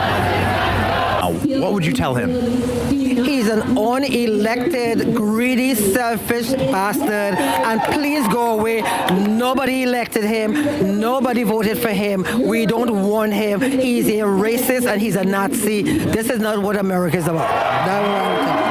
You said to go away. Yeah. Where would you like him to go? Go back to South Africa. His grandfather left Canada to specifically go to South Africa because he loved his racist policies of South Africa. Go back to South Africa. Go back as an immigrant. Go back to Africa, sure. Here we have Brian Stelter. Trying to invoke my greatest Mark Dice impression. Brian Stelter. It makes a lot of sense in theory to go and ask all the employees what they're doing. What are your accomplishments? It makes a lot of sense in theory to go and ask all the employees what they're doing. Right? Elon Musk would say that's common sense. Mm-hmm. He did this to the then CEO of Twitter before forcing out the CEO of Twitter and taking over Twitter a couple years ago. And I think we should recognize to a lot of Americans, this makes perfect sense, right? Tell us what you did last week. What are your accomplishments? Lots of people are used to doing that in their jobs. Of course, it gets really complicated really quickly when you're dealing with classified information or if you're not checking your work email over the weekend. So I understand it's not the common sense that he claims it is, but I think we should understand why people, this appeals to people, why the memes appeal to a lot of people, right? It's actually nonsense, but it sounds like common sense. Mm-hmm. It makes a lot of sense in theory. Brian Stelter. Here we have more. This is Reuters. 17 hours ago, multiple U.S. agencies have told employees not to respond immediately to a demand by President Donald Trump's advisor, Elon Musk, to list their accomplishments in the past week or be fired as a chaotic campaign to call the federal workforce pushes forward. Yeah, see, that's some more biased news, calling it chaotic. Yeah, they're trying to make you think that this plan, they send out an email, just say, list what you did last week, and then they split hairs. Oh, don't send anything classified. Of course. Why would any government employee send classified information through an email system? I mean, unless you're Hillary Clinton, I guess. But oh, anyway. 24 hours ago, Insurrection Barbie says the Democrats have made their stance against DOGE and accountability their hill to die on because every communist knows the only way to do whatever you want is by having a government that is unaccountable to the people who elect it. Mm-hmm. And here is Elon Musk talking about reducing the size of the federal government. We do need to delete entire agencies as opposed to leave part of them behind. Because if you leave part of them behind, it's easy. It's kind of like if leaving a weed. If you don't remove the roots of the weed, then it's easy for the weed to grow back. But if you remove the roots of the weed, it doesn't stop weeds from ever growing back, but it makes it harder. So we have to really delete entire agencies, many of them. We really have here rule of the bureaucracy as opposed to rule of the people, democracy. So we want to restore rule of the people. And so what that means is reducing the size of the federal government. We do need to... Cutting out the weeds at the root. Here we have that this is from Resist the Mainstream. They posted this note about Senator Tina Smith criticizing Elon Musk for forcing federal workers to report their productivity weekly. This is the ultimate dick boss move. Yeah, unreal. Elon Musk and SpaceX were forced to do an analysis of the probability of the rocket hitting a shark or a whale. Yeah, this is how ridiculous that government waste and questions are. Can you give us the shark? Some of them are, I guess, kind of funny. There's, we had to do this. SpaceX had to do the study. A study on if they're going to hit a shark. Ultra MAGA Kevin, with the new leadership of the FBI, it's time for arrest. This shouldn't be complicated as they can trace every check issued by the federal government. Elon government paying dead people and fake workers. Mario Nafal reporting this. In some cases, we believe non-existent people or the identities of dead people are being used to collect paychecks. For years, the government has been bleeding taxpayers dry to fund fake employees and a broken bureaucracy. DOGE is exposing it all. This is not just waste, it's massive fraud at the highest levels. No wonder they're desperate to stop him. Elon is cutting through the corruption, and the swamp is terrified. Elon Musk, he was quote tweeting Elon Musk. The reason this matters is that a significant number of people who are supposed to be working for the government are doing so little work, they're not checking their email at all. Yeah, so if you don't respond to the email, guess what? You are going to get fired. Just like this, President Trump fired 2,000 USAID employees, put thousands more on leave, according to the Associated Press, who has been banned from the Oval Office. This fraud of an agency has now been almost completely gutted by DOGE. Let's go. Trump administration firing 2,000 USAID workers. And here is Caitlin Collins, who I stood next to in the East Room during the Black History Month event. She's talking about the purge underway at the Pentagon. Let's hear how she frames this. Was serving as the chief. As we come on the air this Friday night, a major purge at the Pentagon is underway. President Trump has just fired the highest-ranking military officer in the country who still had years left on his term, along with several other top military officials. Air Force General Charles C.Q. Brown, who was serving as the chairman of the Joint Chiefs of Staff, was just dismissed publicly, at least via a social media post by Trump. That's how we found out that Brown's 40-year distinguished career in the military was over, and a long-rumored move that may be shocking but is not exactly surprising based on our reporting. Just hours ago, General Brown was at the southern border assessing the military's progress and fortifying sections of the border wall. He was the successor in this role. You'll remember the person who served before him, General Mark Milley. That was who Trump handpicked, actually, to be the Joint Chiefs chairman in his first term in office. Things deteriorated from there, but Milley continued on in this role under President Biden. Now, in this post tonight, when we read it closely, the president gave no reason for why he is ousting Chairman Brown from this role, only thanking him for his service and announcing his replacement. More on who that replacement is in a moment. But behind this decision, we know Trump had been weighing replacing C.Q. Brown for months. Last November, then Fox News host and now the current Defense Secretary, Pete Hegseth, gave this reason for why he thought Brown should be fired. Well, first of all, you got to fire you got to fire the chairman of the Joint Chiefs, and you got to fire this. I mean, obviously, you're going to bring in a new Secretary of Defense, but any general that was involved, general, admiral, whatever that was involved in any of the DEI woke, it's got to go. And that's exactly what's happening. As we've also reported, if you recall, that there were several members of the top brass who were plotting against President Trump to undermine his leadership. We also have this from Kelly Loeffler talking about the pin drop at the Small Business Association headquarters. Well, that ends. Hi, everyone. Kelly Loeffler. It's my second day here at the SBA. I could not be more excited to be here, so I thought I'd take a walk. And what I found is that exactly what's been said is true. About 90% of our employees are working from home.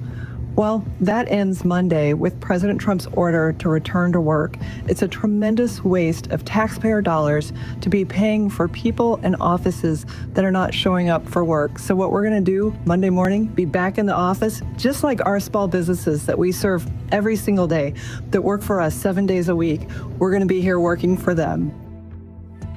Wow, totally empty, but not anymore under President Trump's leadership. Here we have more President Trump. This was from CPAC talking about Social Security fraud. And those who, under our administration, there will be no tolerance for Social Security fraud. We will not allow anyone to cheat our seniors, and those who will do that will be prosecuted by Pam Bondi and others. Pam Bondi on the case. Here we have this from Libs of TikTok 9 hours ago. Federal Employee Union, representing nearly 1 million government workers, issued a letter complaining about the "what did you do last week" email, saying that Elon Musk is unelected and unhinged and that there is no legal authority to demand such information. Really? So you can't go up to a government employee if you are their boss and say, "What did you do last week?" Absolutely ridiculous. And the DOGE effect is spilling over into Florida. Check this out from Governor Ron DeSantis. Dollars are used in information. So, we have already been doing this stuff. This will really help enhance that. So today, I'm pleased to announce that we are launching a comprehensive initiative to continue to streamline our government and to continue to eliminate unnecessary bureaucracy and to continue to ensure tax dollars are used in the most efficient way possible. We are creating a state DOGE task force that will implement a multi-pronged approach to eliminating bureaucratic bloat and modernizing our state government to best serve the people of Florida in the years ahead. This will be just similar to the federal DOGE. It's going to be a limited amount of time. It'll be a one-year term. It will sunset following the completion of the mission. Now, we've already been looking at things that we can do leading into this upcoming legislative session, and we've already earmarked over 70 state boards and commission for abolishment and to sunset them.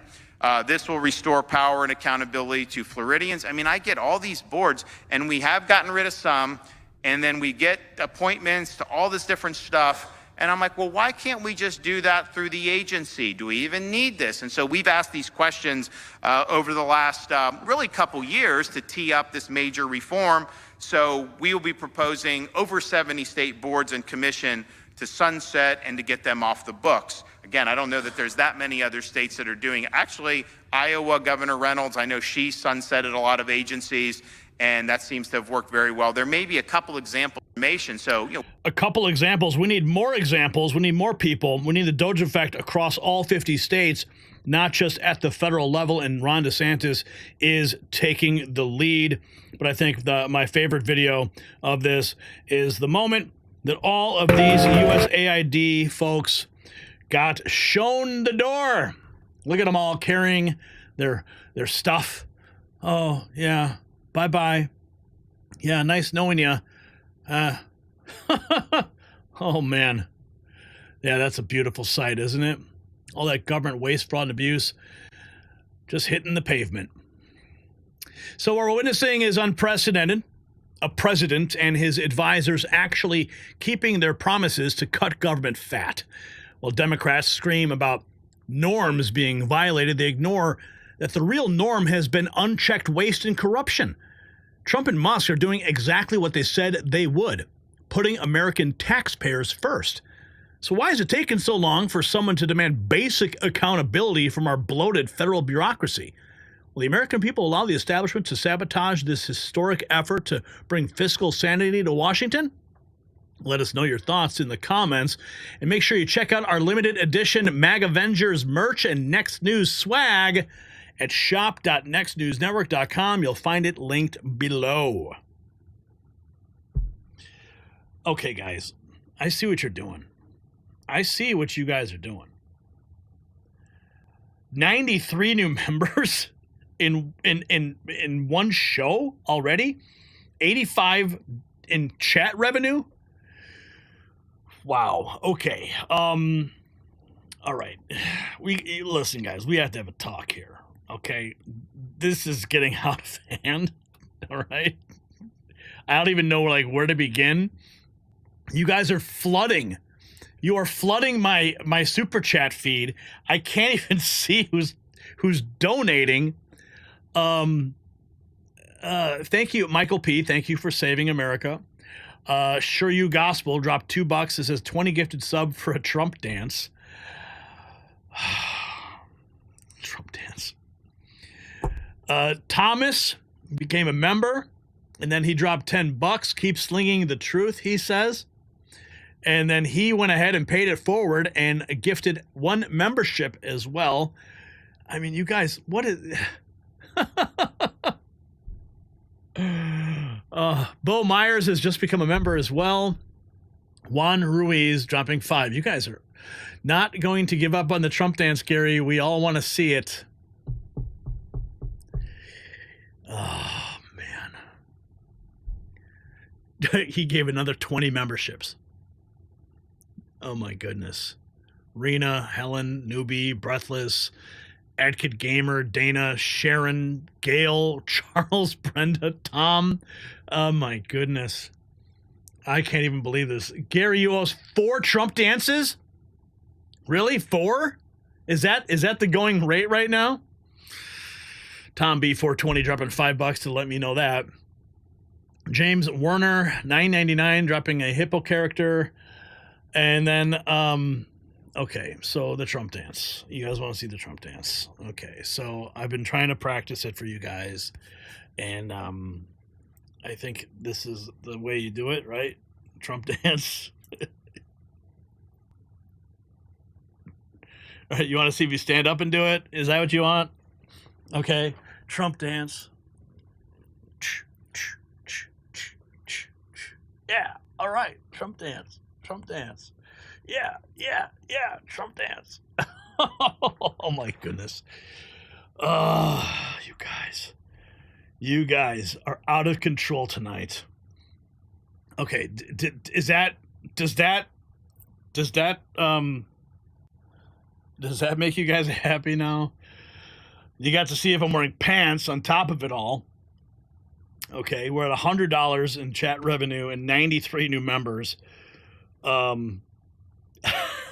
You guys are killing me.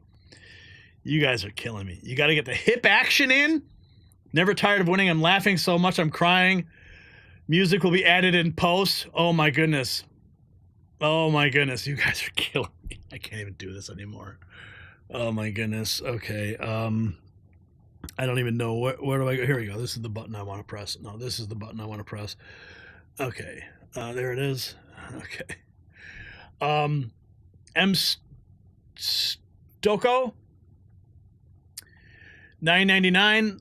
Cloward Piven Strategies, Political Strategy, outlined in 66, a plan to redistribute your income tax through federal government waste, fraud, and evaluation abuse. Oh, yes, I've heard of that. I have heard of that. Oh, my goodness. Okay, guys, we got work to do, okay? You guys got me standing up dancing here.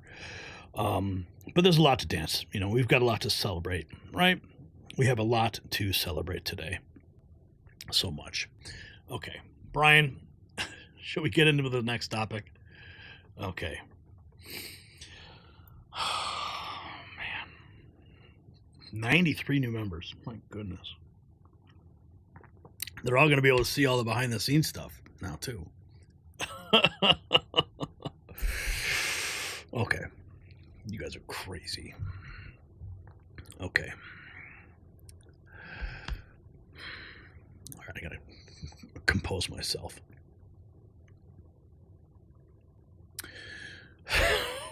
Hang on. I'm getting there. Okay. You still owe us 3 more. Oh, man. Juan, dude, you're killing me tonight. Freaking killing me tonight. Okay. All right. Okay. And Craig doing 5 more memberships? Okay. How about jazz hands? Are jazz hands okay?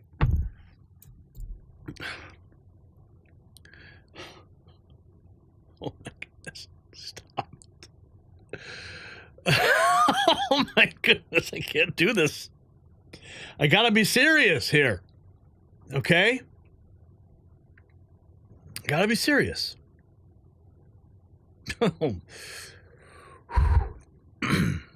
People are checking out. People are checking out of the show because you guys are got me dancing. You want me to Vogue next too? Vogue.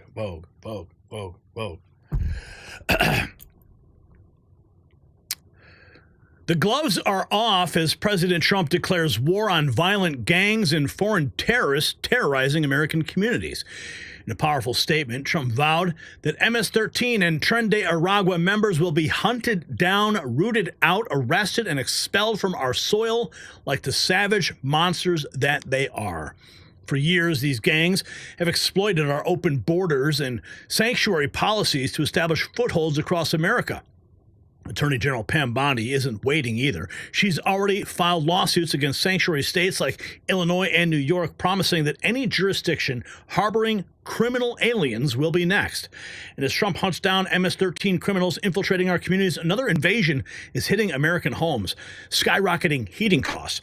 While Border Patrol secures our national boundaries, this portable heater, what does it do? It secures your family's comfort against the cold winter assault. Just as Trump's policies protect citizens from foreign threats, this compact device protects your wallet from energy company predators.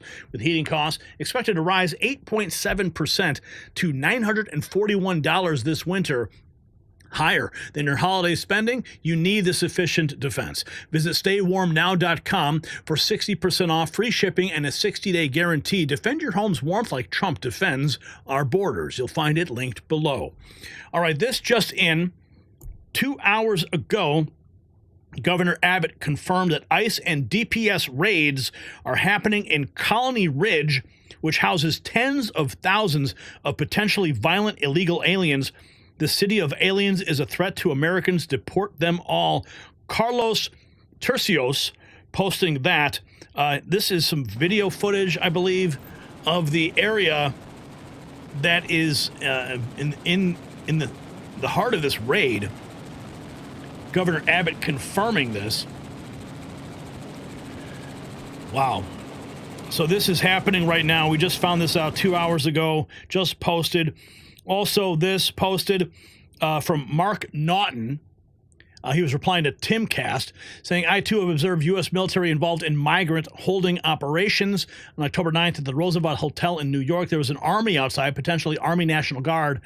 But at the bar next door, there was a Marine and soldier at the doors. He said, I encountered the Joint Service Troops when I walked inside the Vander Bar for lunch. It was not open for business. There was a whiteboard roster of people's names separated by sex. I observed subway platform like seats filled with mostly black men who displayed body language of being there for a very long time. Here's some video footage. What it looks like from the outside. I just want to give you guys a quick glimpse outside the Roosevelt Hotel. This is where some migrants are. Yep, National Guard. He doesn't want to be seen, which is okay. You know, I don't blame him. But we are out here in plain view, public view. It's a very unique situation. They keep moving these buses. I'm not quite sure why, but that's it. I just stumbled upon this as I was walking back from the pro-Palestinian protest. So just wanted to show you guys what it actually what it looks like from the outside. And here's some more footage. So I'm just walking through New York after filming the Palestinian protest in East 45th and Vanderbilt, okay, just outside the Roosevelt Hotel, which, you know, was famous and now is famous for housing the migrants. And I just walked in, just like this gentleman's doing, to the Vander Bar, which I thought was a bar. I saw some military guys in there. I saw an Army guy. Look, you can see they have a chart on the wall, a chart there, which has a roster of males and females. And there was a Marine in there, and there was an Army troop in there. The Army troop had a radio. And yeah, let's see if they say anything. Nothing yet, but just very odd. It clearly wasn't a bar. You can see the troops here. See, there's a Marine, and there's a soldier with them. Very odd. They said it's not a bar, and that was it. I was out. So maybe they are planning the next raid. We have this. This is from Viral News NYC. The United States Marine and Air Force assisting migrants at the Roosevelt Hotel. This is footage from Viral News NYC, similar to what we just saw. The Vander Bar next to the migrant Roosevelt Motel. Seeing some military activity.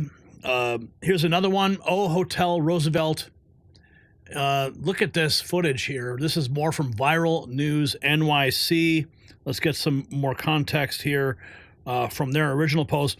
Hundreds of migrants sleeping outside the hotel due to no more rooms at the hotel. Some have been out here since 10 a.m. Extremely dangerous, they write. New York City can't handle this migrant crisis. Video by Leroy Press. So there you have it. And here we have President Trump discussing MS13 in Tren de Aragua. This was at CPAC I'm talking about MS13. Just a few days ago. But their members and their leaders in the United States will be hunted down. I'm talking about MS13. They're hunting them down. We removed tens of thousands, MS13, Tren de Aragua, rooted out, arrested, and expelled from our soil like the savage monsters that they are. But President Trump is not messing around. Here we have Rapid Response 47, 24 hours ago. This is the new DNI Gabbard talking about violating civil liberties. Because for too long, as you know, we've seen people in positions of great power tell us that, oh, well, you know, if we just violate your civil liberties and freedom a little bit, it's okay because we're trying to keep you safe. Unfortunately, you know, we've seen this for decades, and the more our freedoms are eroded, the more the foundations of our democracy are eroded. So, you know, a lot of people talk about national security or security threats, but there's two components of that leaders have to really uphold, which is, yes, there's such a thing as a threat to physical security, but the threat to our freedom and our liberty must be balanced right alongside that threat to our physical security. We have more. Let's keep going. This is Representative Mike Lawler talking about the changes at the Pentagon. President Trump, bottom line here to me is the Department of Defense needed a complete overhaul. President Trump ran on that. He said he was going to provide the Department of Defense an overhaul. We are in the most precarious place since the lead up to World War II, Martha, in large part because of the disastrous foreign policy of the Biden administration, including decisions made at the highest levels of the Pentagon, starting with that disastrous withdrawal in Afghanistan. So the idea that there wouldn't be changes at the Pentagon, that they would somehow be exempt from changes in leadership with a new administration and a new foreign policy and a Defense Department that is focused on military readiness above all other considerations. I don't know why anybody's surprised by changes at the upper echelon of the Defense Department. They're not exempt from failure or the need for a change in direction. And that's what this country needs, a change in direction, and we're seeing it happen in real time. Here we have more. This is President Trump talking to America's governors about the threat on American soil. Terrorist organization. We also want your assistance on public safety, especially removing foreign terrorist organizations from America, removing some really bad guys and bad people from America, and we're going to get them out for you. We'll be doing you a big service, and we'll get them out. We're bringing them back to the states where they came from. We don't have one country that says no. We had a lot of them that said no, but that was lasted about 2 hours, and all of a sudden they're all saying yes. But we'll get them back, and we'll get them out, and we'll make your state a lot safer. And on deregulation, we'll be creating maximum deregulation and maximum numbers of jobs. And I think it has a lot to do. One has a lot to do with the other. We have more. New York City now suing to force the feds to give back $80 million in migrant money. Wow. That's from the Washington Times. Here we have some breaking news on Mayor Eric Adams shutting down the Roosevelt Hotel and Migrant Center, which processed 173,000 plus arrivals since May of 23. In Midtown. Breaking news, Mayor Eric Adams says he is shutting down the city's migrant facility at Manhattan's Roosevelt Hotel. Since 2023, the Roosevelt Hotel has served as an arrival center for migrants seeking asylum in the city. Alan Devlin is live outside the Roosevelt Hotel in Midtown. Alan? Sydney and Mary, it's an iconic Midtown hotel that's been around for about 100 years. And like you just said, it's been serving as a center for asylum seekers for the past 2 years. The mayor came out this morning and announced that will happen no more. This hotel shutting down for good. The hotel first opened to migrants back in 2023 during the height of the migrant crisis back in that year, with the city receiving up to 4,000 migrants a week. We all remember these images you're looking at right now out of that year, showing the vast number of migrants awaiting their next step here at the Roosevelt Hotel. In total, about 232,000 migrants have entered the city seeking shelter, and the Roosevelt Hotel was the front door for about 75% of them, this according to city officials. Now, in a video message released here this morning, Mayor Adams looked to the future while touting the city's efforts to bring and keep the crisis under control in the last 2 years. Now, thanks to our policies, we're down to an average of just 350 new arrivals each week. And while we're not done caring for those who came into our care, today marks another milestone in demonstrating the immense progress we have achieved in turning the corner on the unprecedented international humanitarian effort. You heard it there, 4,000 down to about 350, says the mayor. Now, this all comes as Eric Adams remains at the center of a battle between New York City, New York State, and the White House, with some accusing the mayor of arranging a quid pro quo with the Trump administration to get his corruption charges dismissed in exchange for his cooperation with federal immigration enforcement here in New York City. Mayor Adams, however, strongly denies those claims. It is So we've got that from New York, and it's continuing, folks. Here's a woman arrested to be deported by ICE after she allegedly stole $850,000 in Trump coin from her ex. What's going on here? Great intentions. Can you do me a full? A 22-year-old woman escorted from a downtown Miami hotel accused of ripping off her ex to the tune of $850,000. I had great intentions with her. I loved her with all my heart. I treated her to the best that I could. Michael Anthony Bravo is a guy who hit it big in the crypto market. He also thought that finding Jabali last June was a win in the love department. I always, spoiled her with great dinners, whatever she wanted, whenever she wanted to go shopping. I provided for her. I helped pay her bills. But this relationship would head south a couple of weeks ago. He fell asleep on his yacht and woke up to find she was gone, along with his American Express credit card and $850,000 in cryptocurrency. As soon as she transferred the Trump coin from my wallet into her wallet, she left within 7 minutes. I think this was a plan from day one, that she targeted my client, that she's much more sophisticated than he gave her credit for. And for someone 22 years old to have set all this up, this can't be her first rodeo either. Private investigator David Bolton was hired to track her down and found her in a downtown Miami hotel on Valentine's Day, where Miami police confronted her.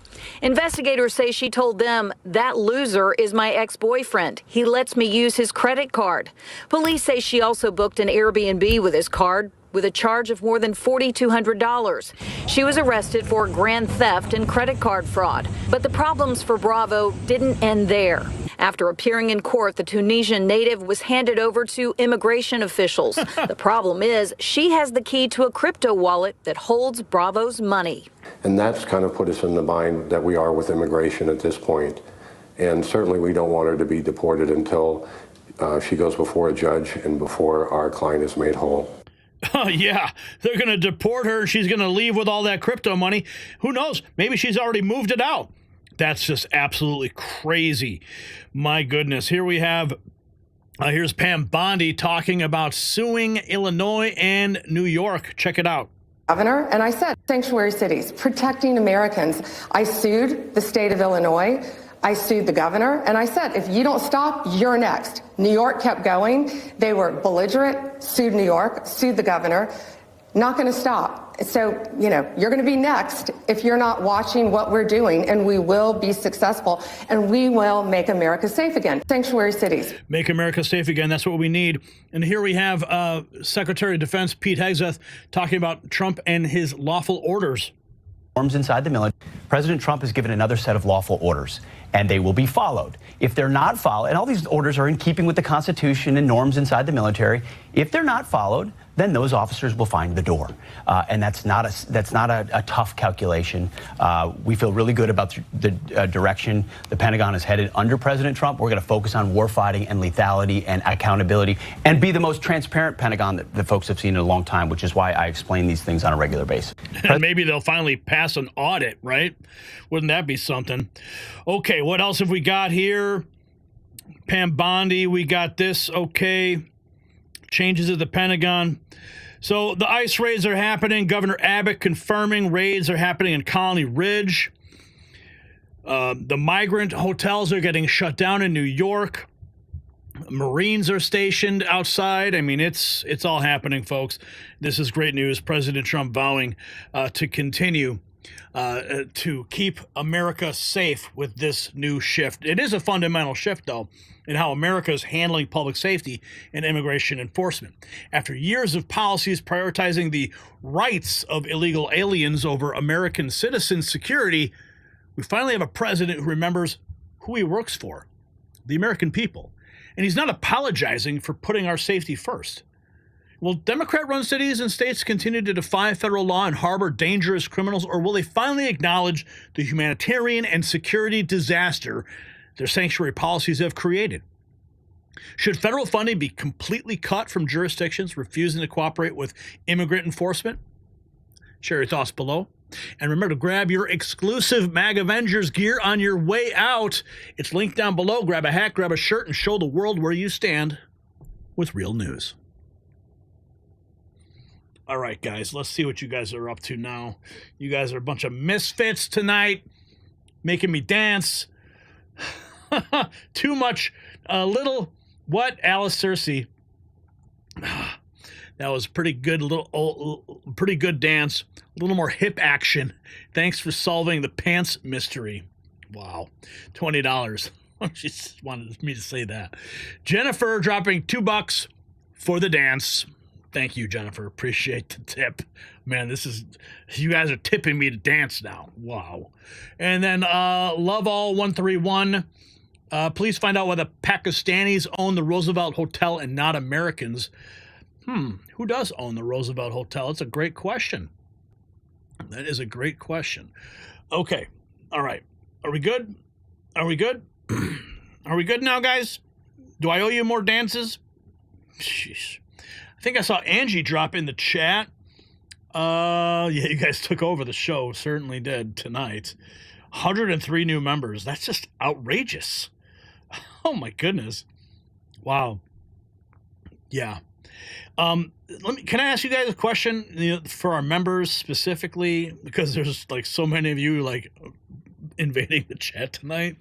When I post a private members only video, like, how do you see it? How does it show up for you? Because there's a bunch of videos that I've posted that are members only, and they get mixed up with all my other videos. So I'm not sure if there's like a specific members only section or what, or maybe I have to create, maybe I create a playlist for members only. Maybe that's how I could do it. I don't know. So if you guys could give me some insight, that would be cool. Tom says he gets a notification, shows up like normal. It goes to notifications. You don't get notifications for those, says Amazing Trace. Pops up randomly in my suggested feed. Interesting. Okay.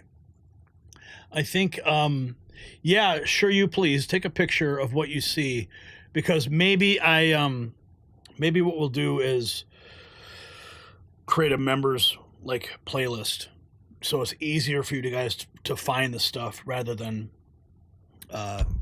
just randomly discovering that. Okay, let's get on with our next topic. Okay.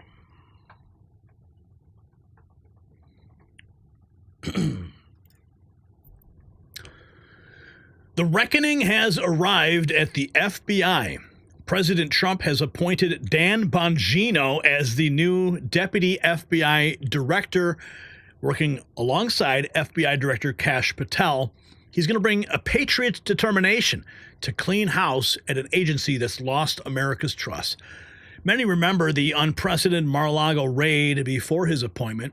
Well, Bongino, he called for the firing of every person involved, and now he has the authority to make it happen. In his first statement, he didn't mince words. Everything I have in me is dedicated to keeping this homeland safe. We're going to reestablish faith in this institution. The FBI belongs to the American people. Well, Dan Bongino fights to remove deep-seated corruption at the FBI. Americans are battling an equally persistent enemy, chronic pain. Just as Bongino is bringing a natural approach to law enforcement, Canalidine offers a natural solution to optimize your body's endorphins without dangerous side effects. Like the FBI's new leadership eliminating bureaucratic pain points, Canalidine eliminates physical pain that's plagued you for years. Over 1 million Americans have experienced this revolutionary relief, including professional athletes. As Bongino restores public trust in the FBI, you can trust Canalidine for less than $1 a day. Visit tricano.com/NNN. Link down below. Your body deserves this FBI-level cleanup. Now, this was posted by Nick Sortor just 9 hours ago. Dan Bongino has formally accepted the role of Deputy FBI Director. Let's listen to his remarks. It's not going to be the last show, but we've only got a few more left with you. So, obviously, we're going to be working with a team of people to make this transition from me, political commentator Dan, to Deputy Director of the FBI, Dan. Those are different roles, require different skills. Skills I have and have used before and I plan to use again. It's going to hurt to leave you. I'll discuss over the course of the coming days. I'll be with you for a little bit longer on radio and on my show. I will discuss exactly what's going to happen. It's not going to impact Vita or Haley's content at all. My wife has been running the business for a long time. I don't get involved with the business at all. I do the talking. But I want to ask you, who's next? Who's next? This isn't just about me, folks. The do matters. Who's next? You know, I said last week, and a couple of media critics commented, I said, we're all going to have to take it on the chin a little bit. Now do you see what I meant? I never got in this for the money or notoriety. Listen, I enjoy making money and that I can impact people's lives and that people come out and say nice things to me as much as the next guy. But if you think that's why I got involved in this, running as a Republican in deep blue Maryland, my life of activism and my time in the Secret Service, if you think I get into the Secret Service to get rich, and you don't know me and you haven't seen the government salary scale. But I am going in this clear-eyed. Vision of President Trump, Attorney General Bondi, and Director Patel. I am going to do my job to implement that vision. And I can tell you right now, we are going to try our best. Every single thing I have in me, every single strand of DNA cell in my body is going to be dedicated towards keeping this homeland safe, no matter what. No matter what, that's my job. We're going to reestablish faith in this institution. It's the good people there doing their job, hitting the streets, developing sources. We'll have your back. We are going to reestablish faith in this institution. The FBI belongs to the American people. Doesn't belong to me. Doesn't belong to anyone else but the American people. But this is the honor of a lifetime, and it's a serious mission. And I plan on implementing that vision. Wow. You know, think about what he's giving up here so he can serve you, serve the American people. He doesn't have to do this, much like Donald Trump doesn't have to run for president, doesn't have to be president. He's got a successful show, huge following, probably making tons of money working over there. And now he's gonna turn it all over to execute the vision to make America great again. Now, what is that vision that he was talking about? Let's take a throwback here to a moment. Dan Bongino going full savage. I gave up my... Nobody was held accountable. Well, I was... Yeah, I mean, I was passionate about it for a reason. How many freaking times are we going to let the FBI interfere in an election? I mean, this is supposed to be a constitutional republic. I'm not crazy, right? Like, this is supposed to be a representative democracy. Banana republic. We're beyond a banana republic. We're into like tin pot dictator third world stuff. This is embarrassing. At least Pravda didn't pretend to be anything but state apparatchiks. The FBI, and listen, I've been with you for a while. I work with a lot of decent guys. I'm done with the rank and file stuff too. I'm done with it. If you took part in this, anyone who took part in this, anyone, I don't care who you are, an analyst or an upper level manager, the next president who comes in office, they should schedule F as many people as they can in the federal government and fire every single person involved in this. Everyone. The receptionist in the FBI office who took a call on this should be fired. We are not a third world republic, supposedly. Sean, the difference between us and Kim Jong-un, right, is that we investigate crimes and then we look for people. We don't investigate people and then look for crimes. That is exactly what's going on. How many times are they going to investigate Donald Trump for how many different things before the American people wake up and realize this isn't an investigation of a crime in search of a person, but a person in search of a crime? And let me just add, one last thing on this, folks. I left my job. So no one's going to lecture me, oh, Dan, what would you do if you just do? There's no more we're just doing our job. You swore an oath to the Constitution. Have some balls, man. I left my job because I couldn't take what was going on. I gave up my pension and everything because something else mattered. You're not going to lecture me on anything. If you were involved in this constitutional abomination to our constitutional republic, you don't deserve your job today. And you will get no backing from me or anybody I know in the conservative movement going forward. You flushed your credibility down the toilet. Wow. That's your new deputy FBI director. Dustin Mills posting this. New deputy director of the FBI. President Trump making this post. Great news for law enforcement and American justice. Dan Bongino, a man of incredible love and passion for our country, just been named the next deputy director of the FBI by a man who will be the best ever director, Kash Patel. Dan has a master's degree in psychology from CUNY and an MBA from Penn State. He was a member of the New York Police Department, a highly respected special agent with the U.S. Secret Service, and now one of the most successful podcasters in the country, something he's willing and prepared to give up in order to serve. Working with our great new U.S. Attorney General Pam Bondi and Director Patel, fairness, justice, law and order will be brought back to America and quickly. Congratulations to Dan. Here we have investigations. Kash Patel has ordered. Kash Patel launching federal investigations effective immediately. Investigations of 13 congressional Democrats. 13 congressional Democrats now under investigation. Dan Bongino formally accepting Amazing Patriot.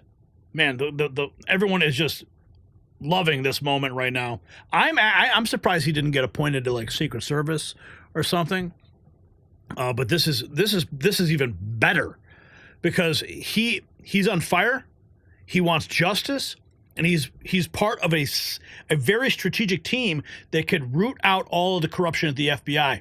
He's seen it, and he doesn't want it to fester any longer. He wants to make the FBI great again. President Trump announcing Bongino. He's been a vocal supporter of Kash Patel. Let's listen to this clip here. Folks, listen, I've known Kash Patel a long time. I can tell you with absolute certainty, and there are few things in life you can speak about with absolute certainty. Even if you ask a bunch of kids if they want homework, you can't say with certainty one kid's not going to go, I'll take some homework. I need to improve my math skills. Everybody's like, shut up, improve them at home on your own. Take a Khan Academy class, whatever. I can tell you with certainty that Kash Patel is there for one reason. He is there to make the FBI great again. But I need a favor on this. Folks, we need Kash Patel at FBI. As far as I'm concerned right now, he is the only guy who knows where the bodies are buried and can go in there and clean that mess up. We got to get Kash through. I'm going to go into that next, and I'm going to show you why. This guy gets it. Quick break. We'll get back to that segment. Folks, listen. I actually met Dan Bongino some time ago. It was at a previous CPAC. I just posted this picture on my X account. Congratulations to Dan Bongino, make the FBI great again. And you can see he's wearing like his Secret Service pin right there. That was a couple of years ago. Actually, it was February of 2020. And he was there doing his show on the ground. Let's continue digging deeper into this great news for Dan Bongino. Let's see, MAGA Charlie, a day ago, time to cash out the rogue FBI, close down the FBI, not a bad idea. David Stockman, Contra Corner, homicides are way down, time to cash out. Here we have Judge Merchan, remember him? Guess who's coming? FBI Director Kash Patel. Oh, boy. I want to know how. I mean, this is so unprecedented. It's just amazing that he would say that. It's shockingly unconstitutional, Trace. It's great to be with you, and I'm here to announce on your show a measure that I'm working with Congress that should be Congress's bread and butter. And I'm calling for the subpoenas to be issued to Judge Merchan's daughter's company, who made $15+ million from the illicit information pouring out of her father's courtroom. I want to know the bank records, because money doesn't lie. I want to know how deep it is and how much of it went to the family and how much of it is going to the family after this false conviction. And then we need to investigate the FEC actual violations that this judge and his family conducted, because he should never have been overseeing this trial to begin with, because of the illicit campaign money that was flowing through there, and the unconstitutional due process violations are only the beginning. So America is calling for accountability of our judicial system, and Congress is the only lever that has it, and I'm hoping for one or two brave members of Congress that I'm talking to issue those subpoenas ASAP.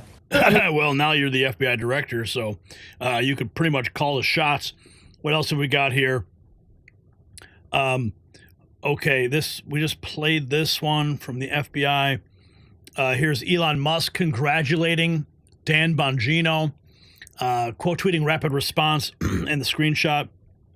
Here we have this from Clint Russell.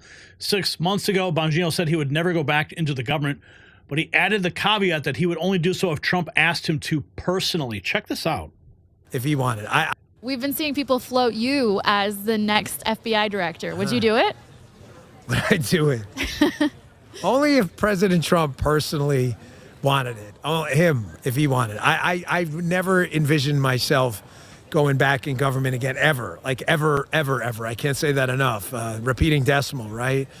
But, there comes a time where I wouldn't even take a salary for this stuff. There comes a time where, your country matters more. And I never got in this stuff for the money or the glory or any crap like that. It just happened, and it's just I'm honored that people think that. But I'm kind of flattered. If he called that, I'd have to consider anything. We've been seeing people and certainly the call came in. Wow, how cool is this, man? Dan Bongino, right there at the FBI deputy director.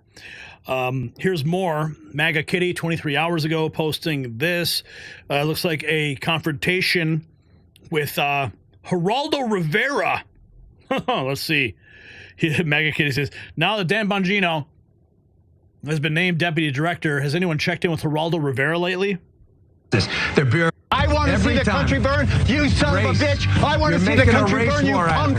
Geraldo knows everything, apparently. It's despite the fact he knows nothing. Dan, stop arguing over time. Now it's your turn. You have the mic. Yeah, they did an actual study on police contacts and found no systemic racism. It was the Department of Justice, their Bureau of Justice statistics, but he doesn't know any of that. But secondly, this is again why being a reporter about police. What, you have a 10-minute career as a cop? Geraldo, you got it. You've been running for office for the last 20 years. Take a Valium. Geraldo, You've been talking forever. People like Geraldo continue to pump out a race narrative with no data to back it up at all. There are hundreds of thousands of police officers and millions of police contacts with black Americans in the course of each day. If there was a plague of police officers hunting black men down at night, then I don't understand. If that's happening, where is this massive body count, we would see? This man, Sean, this man is why they have that rage. This man with this baloney. He doesn't know anything about that woman. He doesn't know anything about that woman. Anything. He's injecting race into the argument because he has nothing else. Rhetoric. That's why. You tell that to the black families that see their sons being killed. That's all you twice got. the rate you of got white nothing else, sons. buddy. That's got nothing else. That's a fact. You've got nothing else. All you want to do is see the country burn. You just want to see the country burn. That's it. I want to see the country burn. You son of a bitch. I want to see the country burn. I want to see the country burn. Oh, man, you got to love it, man. That was a classic moment. Here we have more. Here is your new deputy FBI director going to blow the door open on the list. Knows, I'm telling you, there could be some national security problems here. Because, ladies and gentlemen, nobody knows how much material people have on Jeffrey Epstein. Who was videoed where those videos are. I was told by someone a long time ago, a very knowledgeable reporter, and it's not my information. I'm not hiding. I mean, oh, you're hiding up for some foreign government. You're protecting. I'm not protecting anyone. I'm only telling you what I was told. That some governments around the world may have some material that's related to the Epstein thing. Bill Clinton was knee deep in this, man. I have a very, very good source. I've told you this story. Forgive me for repeating it if you're a P1, but some people are new here and never heard this. He was on the plane with Bill Clinton and Epstein on one of Epstein's planes when Bill Clinton was on the plane with some women who, according to my source, looked underage. Why was my source on the plane? Dan, you know people who hung out with Jeffrey Epstein? No, I don't. He was working. Secret Service he's talking about. Secret Service sources told him about what was going on that plane. And soon enough, we're going to find out a lot more when that list goes public. So for far too long, we've watched the FBI lose its way under corrupt leadership that catered to political interests rather than justice. With Bongino's appointment, we're witnessing a historic course correction. This is about more than changing personnel. It's about restoring the FBI to its rightful place as an apolitical law enforcement agency that treats all Americans equally under the law. How much damage was done when the nation's premier law enforcement agency was weaponized against political opponents? Can Americans ever truly trust the FBI again without full transparency about past abuses? Leave your thoughts in the comments. And are you ready to show your support?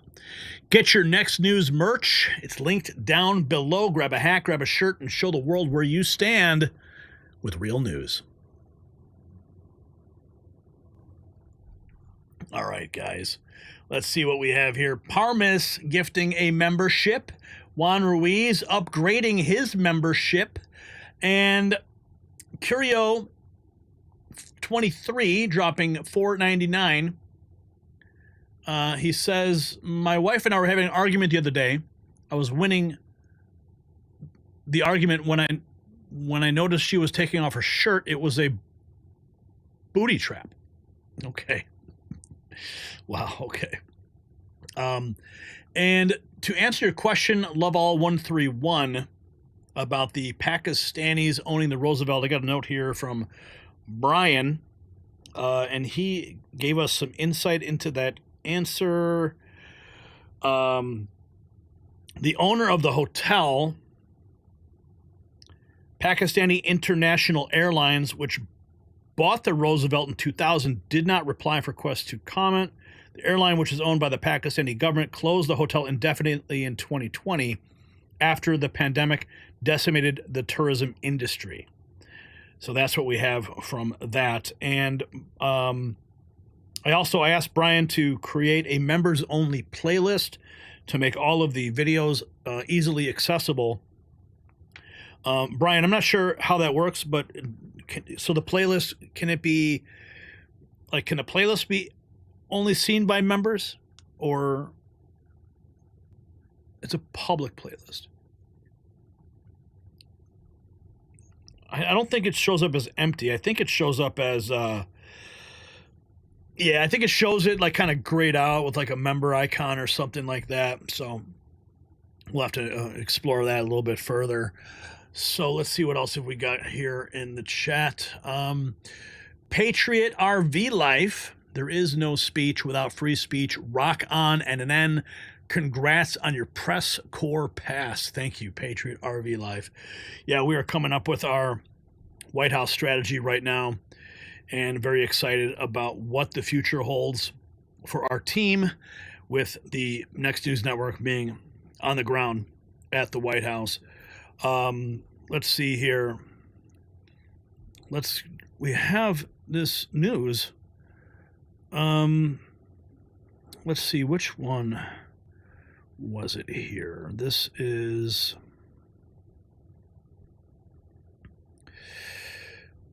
where is, let's see, where is the official announcement here? Goodness gracious. Do we have, is the original, this, okay, this is it. Okay. Wait, crying while talking about being fired. Okay, here we go. This is it. All right. I sent it to your DMs. Okay, hold on. Ask the White House if they plan on sending DOGE savings to be rescinded. I'm not sure. Hang on, let me just check my DMs real quick before we get to the next topic. This is how it shows for me. Unlock this video and more. Okay, I see here. Okay. 15 videos available. Renew membership. Okay. I see. Join this channel. Okay, I see that. Thank you. Oh, and I got a message from an interview I have scheduled tomorrow. It's something we've been working on for a couple weeks. Susan, 199. Shake that booty, Gary. Is that what you're telling me to do? My goodness, you guys are nuts. Okay, so it's 1:15. Brian, we've got, well, it's a phone interview with that person. And then on Wednesday, Brian, we have an 11 o'clock interview with the advisor to the First Lady, Melania Trump. Keep that on your radar as well. That's going to be a big interview, guys. So that's going to be Wednesday. Keep your eyes open for that during the show. Pretty significant interview. Okay.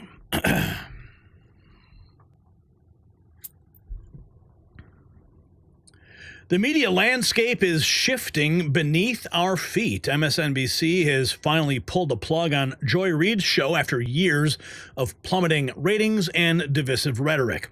Reid, who built her career on calling political opponents racist Nazis and attacking white Americans while defending illegal immigrants, is now experiencing the consequences of alienating viewers.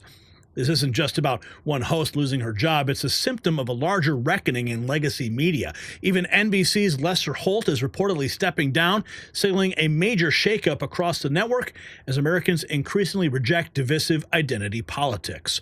Just as MSNBC finally cuts ties with Joy Reid for pushing harmful narratives, it's time to cut ties with something else that's been secretly harming you. A supposedly healthy food that's devastating your testosterone levels. Like Reid's divisive rhetoric that is slowly poisoning public discourse, this unexpected food is silently draining your energy and crushing your motivation. It's not what you expect, and that's what makes it so dangerous. While media networks are finally cleaning house of toxic personalities, you can clean up your hormonal health too. Visit sculptnation.com/NNN to discover this shocking testosterone killer.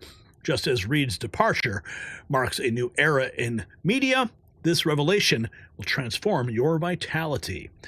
Okay, so we had some wonderful news this morning.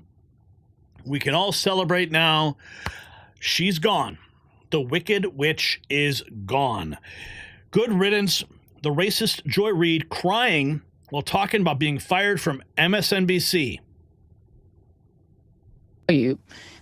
My show had value, and that I'm sorry that what I was doing had value, and in the end, I'm sorry, I try not to cry on TV, and I say this is kind of like me on TV, so I apologize. And that it mattered. I see Karen is there, and she's been texting me as well. And so what I will just say is that in the end, thank you. Where I land is that the moment of guilt that I felt, that I went hard on so many issues, whether it was the Black Lives Matter issues of a young baby or a mom or a dad that was killed, or when we opened up people's eyes to the fact that Asian Americans were being targeted and not just Black folks, or went hard for immigrants who've done nothing but come to this country like my parents did and try to make a life and defended them, or whether we've talked about what the president is doing that is subversive to the Constitution, that is injurious to our liberty, defending books that people find inconvenient, that Nicole Hannah-Jones put into our spirit, that we need to understand 1619 as the real founding of this country, whether it's talking about any of these issues, and yes, whether it's talking about Gaza and the fact that we as the American people have a right to object, to little babies being bombed. And where I come down on that is I'm not sorry. I am not sorry that I stood up for those things, because those things are of God. And I'm a church girl too, and those are the things that I was taught were of God. And so I'm not sorry. I'm just proud of my show. My show had value, and that. We're still not sure exactly what value she brought to the table, because it was nothing more than hateful and divisive rhetoric. So that's that chapter is closed now. Here's Ben Bergquam. This is a video of him confronting Joy Reid and asking about her President Trump haircut. Appropriation haircut, right? Joy, just wondering, do you think people with Trump derangement syndrome know they have it? You're an idiot. And second question, did you steal Trump's haircut, or did he steal yours? Cultural appropriation haircut right there. She didn't like that too much. Joy Reid, everybody. Trump derangement syndrome, full swing. And then the team, Real America's Voice. Andrew Giuliani, we got Cassandra heading in, and my brother David Zier in the house. And you, God bless you. How you doing? Joy, just wondering, do you think people with Trump derangement syndrome know they have it? You're an idiot. And second Apparently, following that confrontation, she went on air without a wig for days. Here's more Rob Smith. Joy Reid out at MSNBC. The biggest racist. I've just gotten word that Joy Reid is out at MSNBC, so I'm saying goodbye to one of the biggest hacks, the biggest racists, and the biggest losers to ever disgrace a cable news set. Sayonara, Joy. Goodbye, Joy.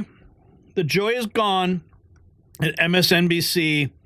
Oh, we've got more reaction. Here's Charlie Kirk.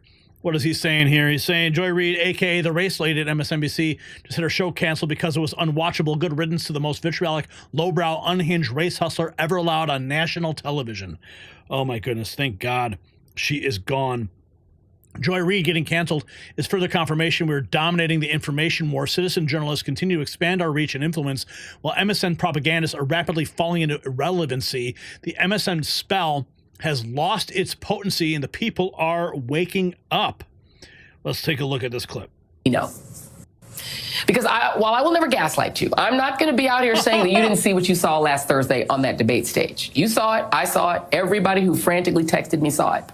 And there are plenty of places that you can go to hear about whether and how the Democratic candidate, not the criminal candidate, should step aside. Y'all Democrats handle that. Figure it out and let me know. Because what I know is that Donald J. Trump cannot be allowed back into the White House. Full stop, period. Because Donald Trump is a dangerous, felonious wannabe autocrat who is vowing to release hundreds of violent insurrectionists from prison by pardoning them, to open internment camps on U.S. soil and round up millions of undocumented migrants to put there, and sick the Justice Department on his declared enemies. He has called for the execution of people he doesn't like, including former Joint Chiefs Chairman Mark Milley. He has admitted he wants to be a dictator, like his favorite dictators, Vladimir Putin, China's Xi Jinping, and the dictator of North Korea, Kim Jong-un. And please spare me the on day one bit. They all vow to be only a dictator on day one. Second, Project 2025 cannot be allowed to be implemented in the United States. It is straight up fascism, which would unleash the U.S. military on American citizens like an official death squad, turn the federal government into the equivalent of the Chinese parliament or the Russian Duma, where you have to take a personal oath to the official party and to the president to keep your job. It would unleash a national abortion ban, using federal agencies to end access to everything from contraceptives to IVF to books and more.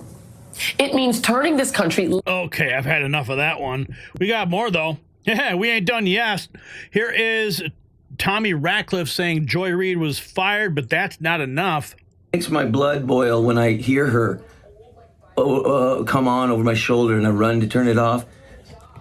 And when I have the balls to listen to this disgusting racist, it hurts deeply inside that somebody that they allowed through Harvard, which used to be an amazing school at the turn of the century, I assure you, this woman could not get through Harvard if I were one of the professors there. Never in a million years could someone so hateful and racist ever pass a history test that I could give her fair and square. She has hurt me deeply every time I've heard her speak about her horrible lies about the Republicans and Donald Trump that has now all come out, and she's been fired. But I want more. I want her to suffer a little bit and go to prison, go to jail. She has not been a journalist. She's been an activist who has told lies and hurt people, made people commit suicide. And it hurts me to where I've gotten almost an ulcer over her, not even watching her, hardly ever. Just a little teeny bit. She's in there right now, so I can do this video to tell you how much she's hurt my tranquility and many people's tranquility over the horrible time that she's been allowed to speak this vile racist. And, you know, it's important to note that she brought up that 1619 is the official beginning and the founding of this country. Well, President Trump set the record straight a couple days ago at the Black History Month event. Let's listen. Last administration tried to reduce all of American history to a single year, 1619, but under our administration, we honor the indispensable role Black Americans have always played in the immortal cause of another date, 1776. We like 1776. In the very first skirmish of the Revolutionary War at Lexington Green, an enslaved black man named Prince Estabrook, you know Prince Estabrook? Yeah. Answered history's call and fought as the Minutemen alongside the other patriots of the very small Massachusetts town. Couldn't protect itself, but they did a good job. Prince was wounded in the early morning battle, becoming not only the first African-American soldier to fight in the Revolution, but among the very first Americans to spill their blood. One of the first in the nation to spill blood in that very, very tough time. Soon Estabrook joined the Continental Army and ultimately won his own freedom along with that of his fellow Americans. His legacy will endure, and we're very proud to honor him today. It's a very important day in our country, and we honor. This administration tried. And just a side note, I was actually standing on the left side of the room with the press there. Yeah, what's up, man? Franchi in the press pool. Okay, we got more. Let's continue. We've got some more reaction from this. Oh, wait, Joy Reid's been fired. Turns out calling your political opponents racist Nazis every night for an hour doesn't get viewers. Oh, my goodness. I don't know how much I can endure this. Said all we can. We begin our final sprint, having arrived at that point in the election season where basically we on this side of the TV screen have said all we can. We've laid out. Well, guess who's on the other side of the TV screen now, Joy? The stakes in this crucial election, where one side stands for freedom while the other meets the textbook definition of fascism. Namely, a far-right dictatorial regime like Hitler's Germany or Franco's Spain or Mussolini's Italy, but also white-ruled South Africa before Mandela and the black majority took control, or Vladimir Putin's Russia, Viktor Orban's Hungary, or Nicolas Maduro in Venezuela today, that suppresses the rights of women and minorities, uses the military to execute the whims of a strongman dictator, and controls and suppresses the press, education, the arts, rewrites history. Oh my goodness, man! You know, I am gonna miss her though. I am gonna miss her because she did provide a good counterpoint, to everything we do here. Like when Brian Stelter lost his job, and Don Lemon lost his job, and all the folks at CNN, they really provided us a great counterpoint. So I guess we're just going to have to celebrate winning instead of pushing back against all these fools. Oh, here's the headline. Daily Mail, Joy Reid's MSNBC show is canceled as ratings plummet. Yeah, MSNBC has been, their ratings have been collapsing. And remember, there was talk about it actually being sold off. And that talk has kind of died down a little bit. There was talk of Elon Musk actually buying MSNBC. I wonder whatever happened to that conversation.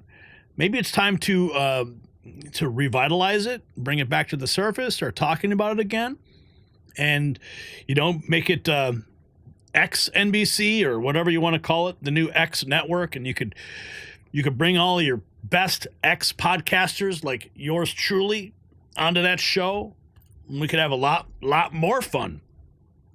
But the truth is that cable news is dying. It really is. X, YouTube, these are the platforms where people are getting their news. They're not turning on cable TV anymore. It's an on-demand world.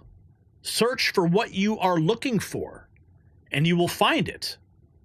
Not the spoon-fed narratives that we get on these television shows. Those days are over. And the audience, sadly, is getting older and older.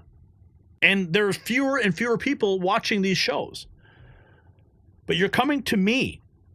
You're coming to others on these platforms, and you're getting the true unfiltered news. The stuff that we can harvest and present just on the X platform alone is so up to the minute. And I'll tell you, man, because of the way that we collect our news, we're getting it days before Fox or CNN or MSNBC actually even have a chance to report it.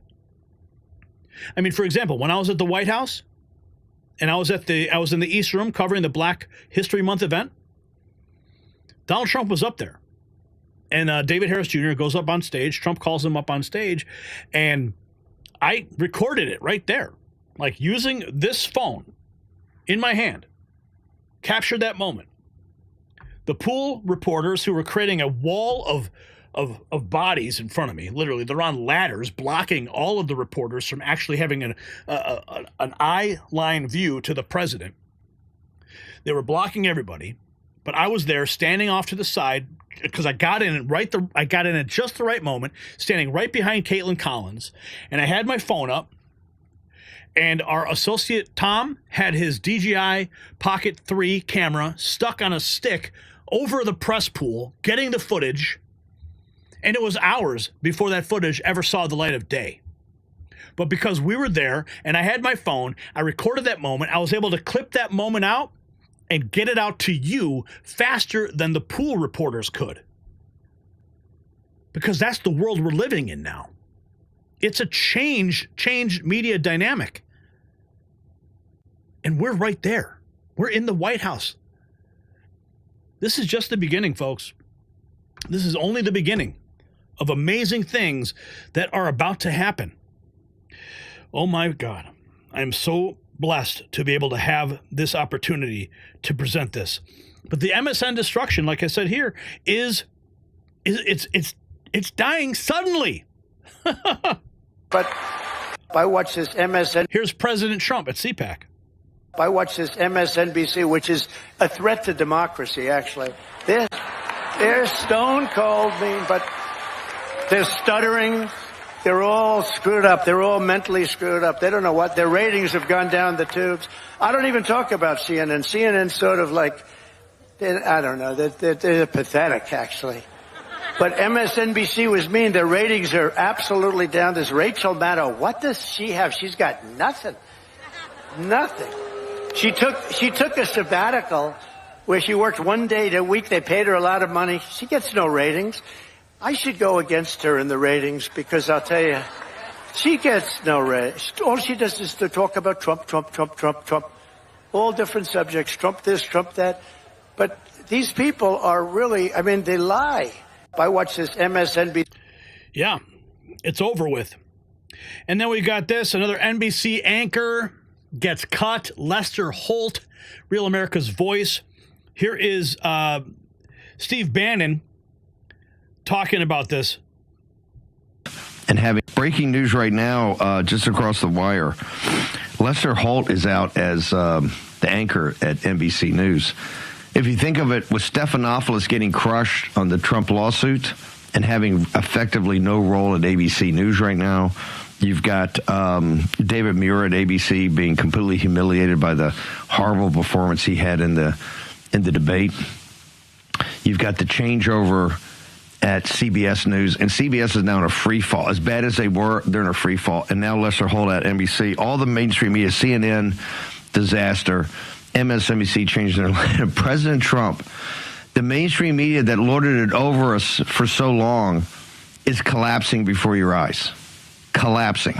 This is not an orderly rethinking of their business model. This is a total and complete collapse. Collapse. It's actually shocking. It's actually shocking. It's almost the blunt force trauma that Elon is causing. The administrative state is just you look at what's happening on mainstream media. It's incredible. It is collapsing in real time. Here is Thomas Hearn, MSNBC's legal analyst, leaves far-left panel on the verge of tears after informing them Trump is not really losing legal battles. Listen to this. Trump, over the weekend, I read all these headlines, and the headlines were like, Trump suffers legal blows. Another one was, Trump get hit with unexpected loss. Here was one, major DEI legal setback. And I think the concern I have is that people watching those headlines, especially people who don't like Trump, are going to think Trump is getting his butt kicked. Mm-hmm. And then when he wins, invariably, he's going to win some of these cases. They're going to say, well, what happened to all the butt kicking, right? Yeah. And here's why.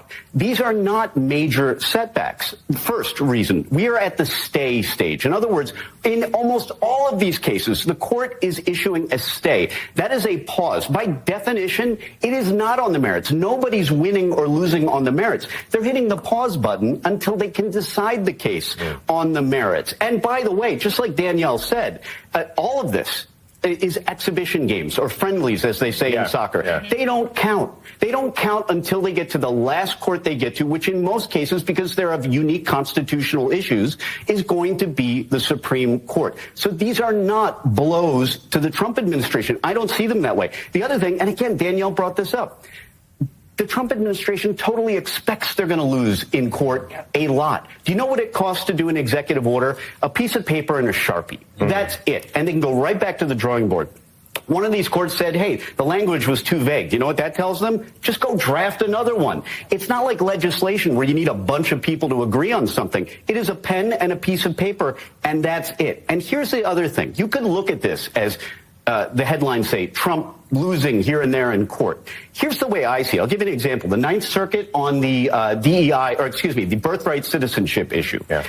Yes, the Ninth Circuit just a couple days ago said, no, you don't get a stay. You can't ask us on an emergency basis to overcome the stay at the lower court level. But they were never going to win that. The odds of winning that emergency motion were very slim. The more important message I take away is that the Trump administration wasn't even willing to wait for the, what, I don't know, a few weeks or months of a stay on this major piece of administration policy. They don't want to wait. They're going to fight at every single turn. And that means appealing absolutely everything with the knowledge that they're going to lose some of them because it costs them nothing. Executive orders are the easiest thing to issue. So, as much as I came here and I thought, well, these headlines really don't tell the whole story, I wonder, Danielle, you might be with me on this to some degree because you made a lot of the points that I had to make. I do not see this as Trump losing over and over and over again. I think the more important, bigger story is that they're not going to stop. And they're going to keep fighting at every turn, and they are going to win some of these. The bigger story here is that all those headlines are fake news. And they all just got called out to their face. Lester Holt stepping down as NBC nightly news anchor, and the media meltdown continues, and we are here for it. So what we're witnessing is a paradigm shift in media. For decades, networks like MSNBC operated under the assumption they could push increasingly radical narratives without consequence. But the American people have spoken with the remotes, and the message is clear. They want news, not propaganda. They want facts, not race-based fear-mongering. Is this the beginning of a larger collapse of legacy media? Will other networks follow MSNBC's lead and start purging their most divisive personalities? Or will they double down on the very rhetoric causing viewers to flee? Share your predictions below. And don't forget to visit the Next News merch shop. It's linked down below, shop.nextnewsnetwork.com. Grab a hat, grab a shirt, Mag Avengers, check it out, and show the world you believe in the real news. All right, folks, what are you guys doing in the chat room? Oh, R. Boyd, what are you doing? 5 memberships. Thank you, R. Boyd, for doing that. Susan, shake that booty. She wants me to shake the booty. All right. DTO Sir Fox says, with Bongino leaving his podcast, I'm glad that I found your podcast during the holidays. You rock, Gary. Well, you know, after we went through that period in the desert, and now it feels like all of the restrictions have been removed, I'm getting reports that we're actually showing up in people's news feeds again. Isn't that beautiful? And that's probably why you were able to find us during the holidays. Beautiful things happening here. Beautiful things happening. We are not done with this movement. We are going to keep moving forward. Let's check in with the main chat real quick. Let's see. I did 5 earlier too, says R. Boyd. I need a membership. Please help. LOL, says Kyle. Okay, you don't know her. We love you, Gary. Drew H. Boyd is spending it up tonight. Thanks, R. Boyd. Everyone's loving R. Boyd, and everyone fire up the bat signal, says David. They are dressing her up like Fester. Oh, man, that's horrible. Don't tread on me, Yeppers. That one as well. I have a dream, Smoochy. Tom B, R.I.P. Super Dave. What? Did Super Dave die? I love that show. Carol Burnett ruled. Anna Paulina Luna is one of Benny's friends, says Arthur. Trump is the president, so he can make that happen. But Gary's an every guy, only better. Oh, thank you, Ides of March. Appreciate that. Okay, let's check in with the main feed and see what's going on there. Catch up on the latest news.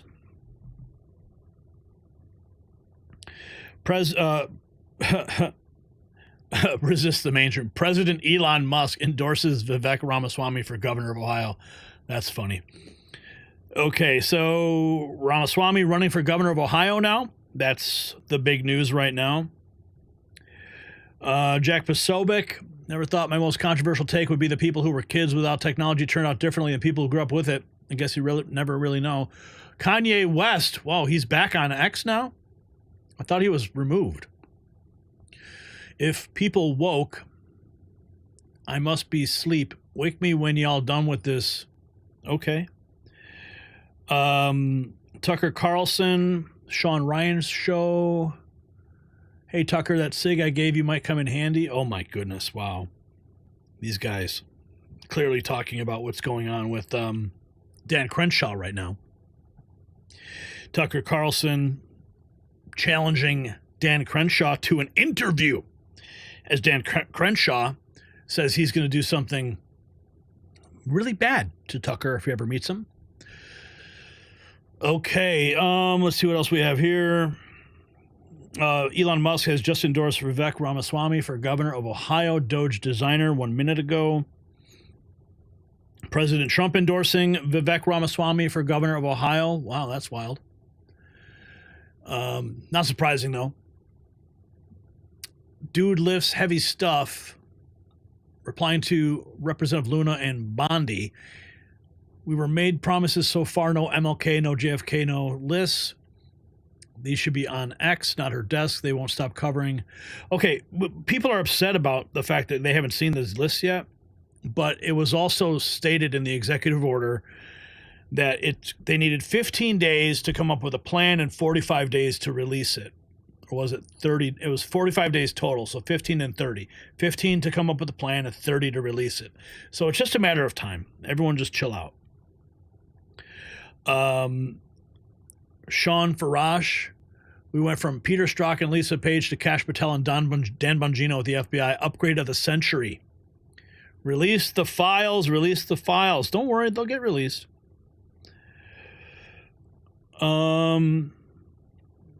Let's see. Elon Musk 4 minutes ago giving a thumbs up. I'm Batman. I would say that peak ended with Witcher 3. I'm not sure. Never saw that. The EU, breaking news 11 hours ago. EU, 27 countries just pledged $3.5 billion to Ukraine. Meanwhile, Canada is sending $5 billion despite being an ocean away. Wow. Why is Europe shifting to the right? There's a video that explains it all. We've seen that before. I don't want to play that. Okay. All right, folks. We got a lot more work to get to tonight. We are not done yet at the Next News Network. We got another show going to come to you tomorrow. So I want to thank everybody. 109 new members tonight. $161 in chat revenue. Holy cow. 109 new members. Brian has just created the member playlist. So maybe if you could see it on the main channel page, shoot me a text, shoot me a DM with a screenshot. I think that's what you showed me before. I'm not sure. So, ladies and gentlemen, what an explosive edition of the Raw Feed. This has been on day 35 of President Trump reclaiming the White House. The sheer volume of winning is almost impossible to process. So let's recap what we've covered. President Trump's common sense agenda is receiving overwhelming support from the American people. According to the latest Harvard Caps Harris poll, with Apple committing a historic $500 billion investment that will create 20,000 American jobs. This is the Trump effect in action. When businesses know America is open for business, they respond with confidence and capital. And yes, we witnessed the beginning of the great government cleanup as Trump and Elon Musk root out waste and corruption like never before, with 2,000 USAID employees fired and Musk exposing the shocking revelation that dead people have been collecting government paychecks. The swamp creatures are panicking. Good. It's about time someone demanded accountability for how your tax dollars are spent. The war on MS13 and foreign terrorists has been declared, with Trump vowing these savage monsters will be hunted down, rooted out, arrested, and expelled from our soil. Sanctuary cities are on notice as Attorney General Pam Bondi files lawsuits against Illinois and New York, warning any jurisdiction harboring criminal aliens will face similar legal action. The FBI cleanup is officially underway with Dan Bongino's appointment as deputy director, working alongside Director Kash Patel. Bongino has promised to reestablish faith in this institution and remind everyone that the FBI belongs to the American people. The days of weaponized law enforcement are coming to an end. And finally, MSNBC's Joy Reid, fired after years of divisive and hateful rhetoric and plummeting ratings, signaling a major shift in the media landscape as Americans reject the politics of division. want to thank all of you who sent in super chats and rumble rants tonight. Your support doesn't just help keep this show on the air, it ensures the truth reaches millions who would otherwise be fed establishment propaganda. If you value what we do here at the Next News Network, please consider donating through the links in the description. Every dollar helps us fight harder against censorship and bias. And don't forget to visit our merch shop at shop.nextnewsnetwork.com for exclusive limited edition Next News swag. Show the world where you get your real news. And if you haven't already, make sure you follow us on Rumble and X so you never miss a broadcast, and tell a friend about the Raw feed. Personal recommendations are the most powerful way to grow our movement. This is Gary Franchi for the Next News Network, reminding you that in times of universal deceit, telling the truth becomes a revolutionary act. Thank you for joining us tonight on the Raw feed. We'll see you next time as we continue documenting history in the making. God bless America, and God bless President Trump.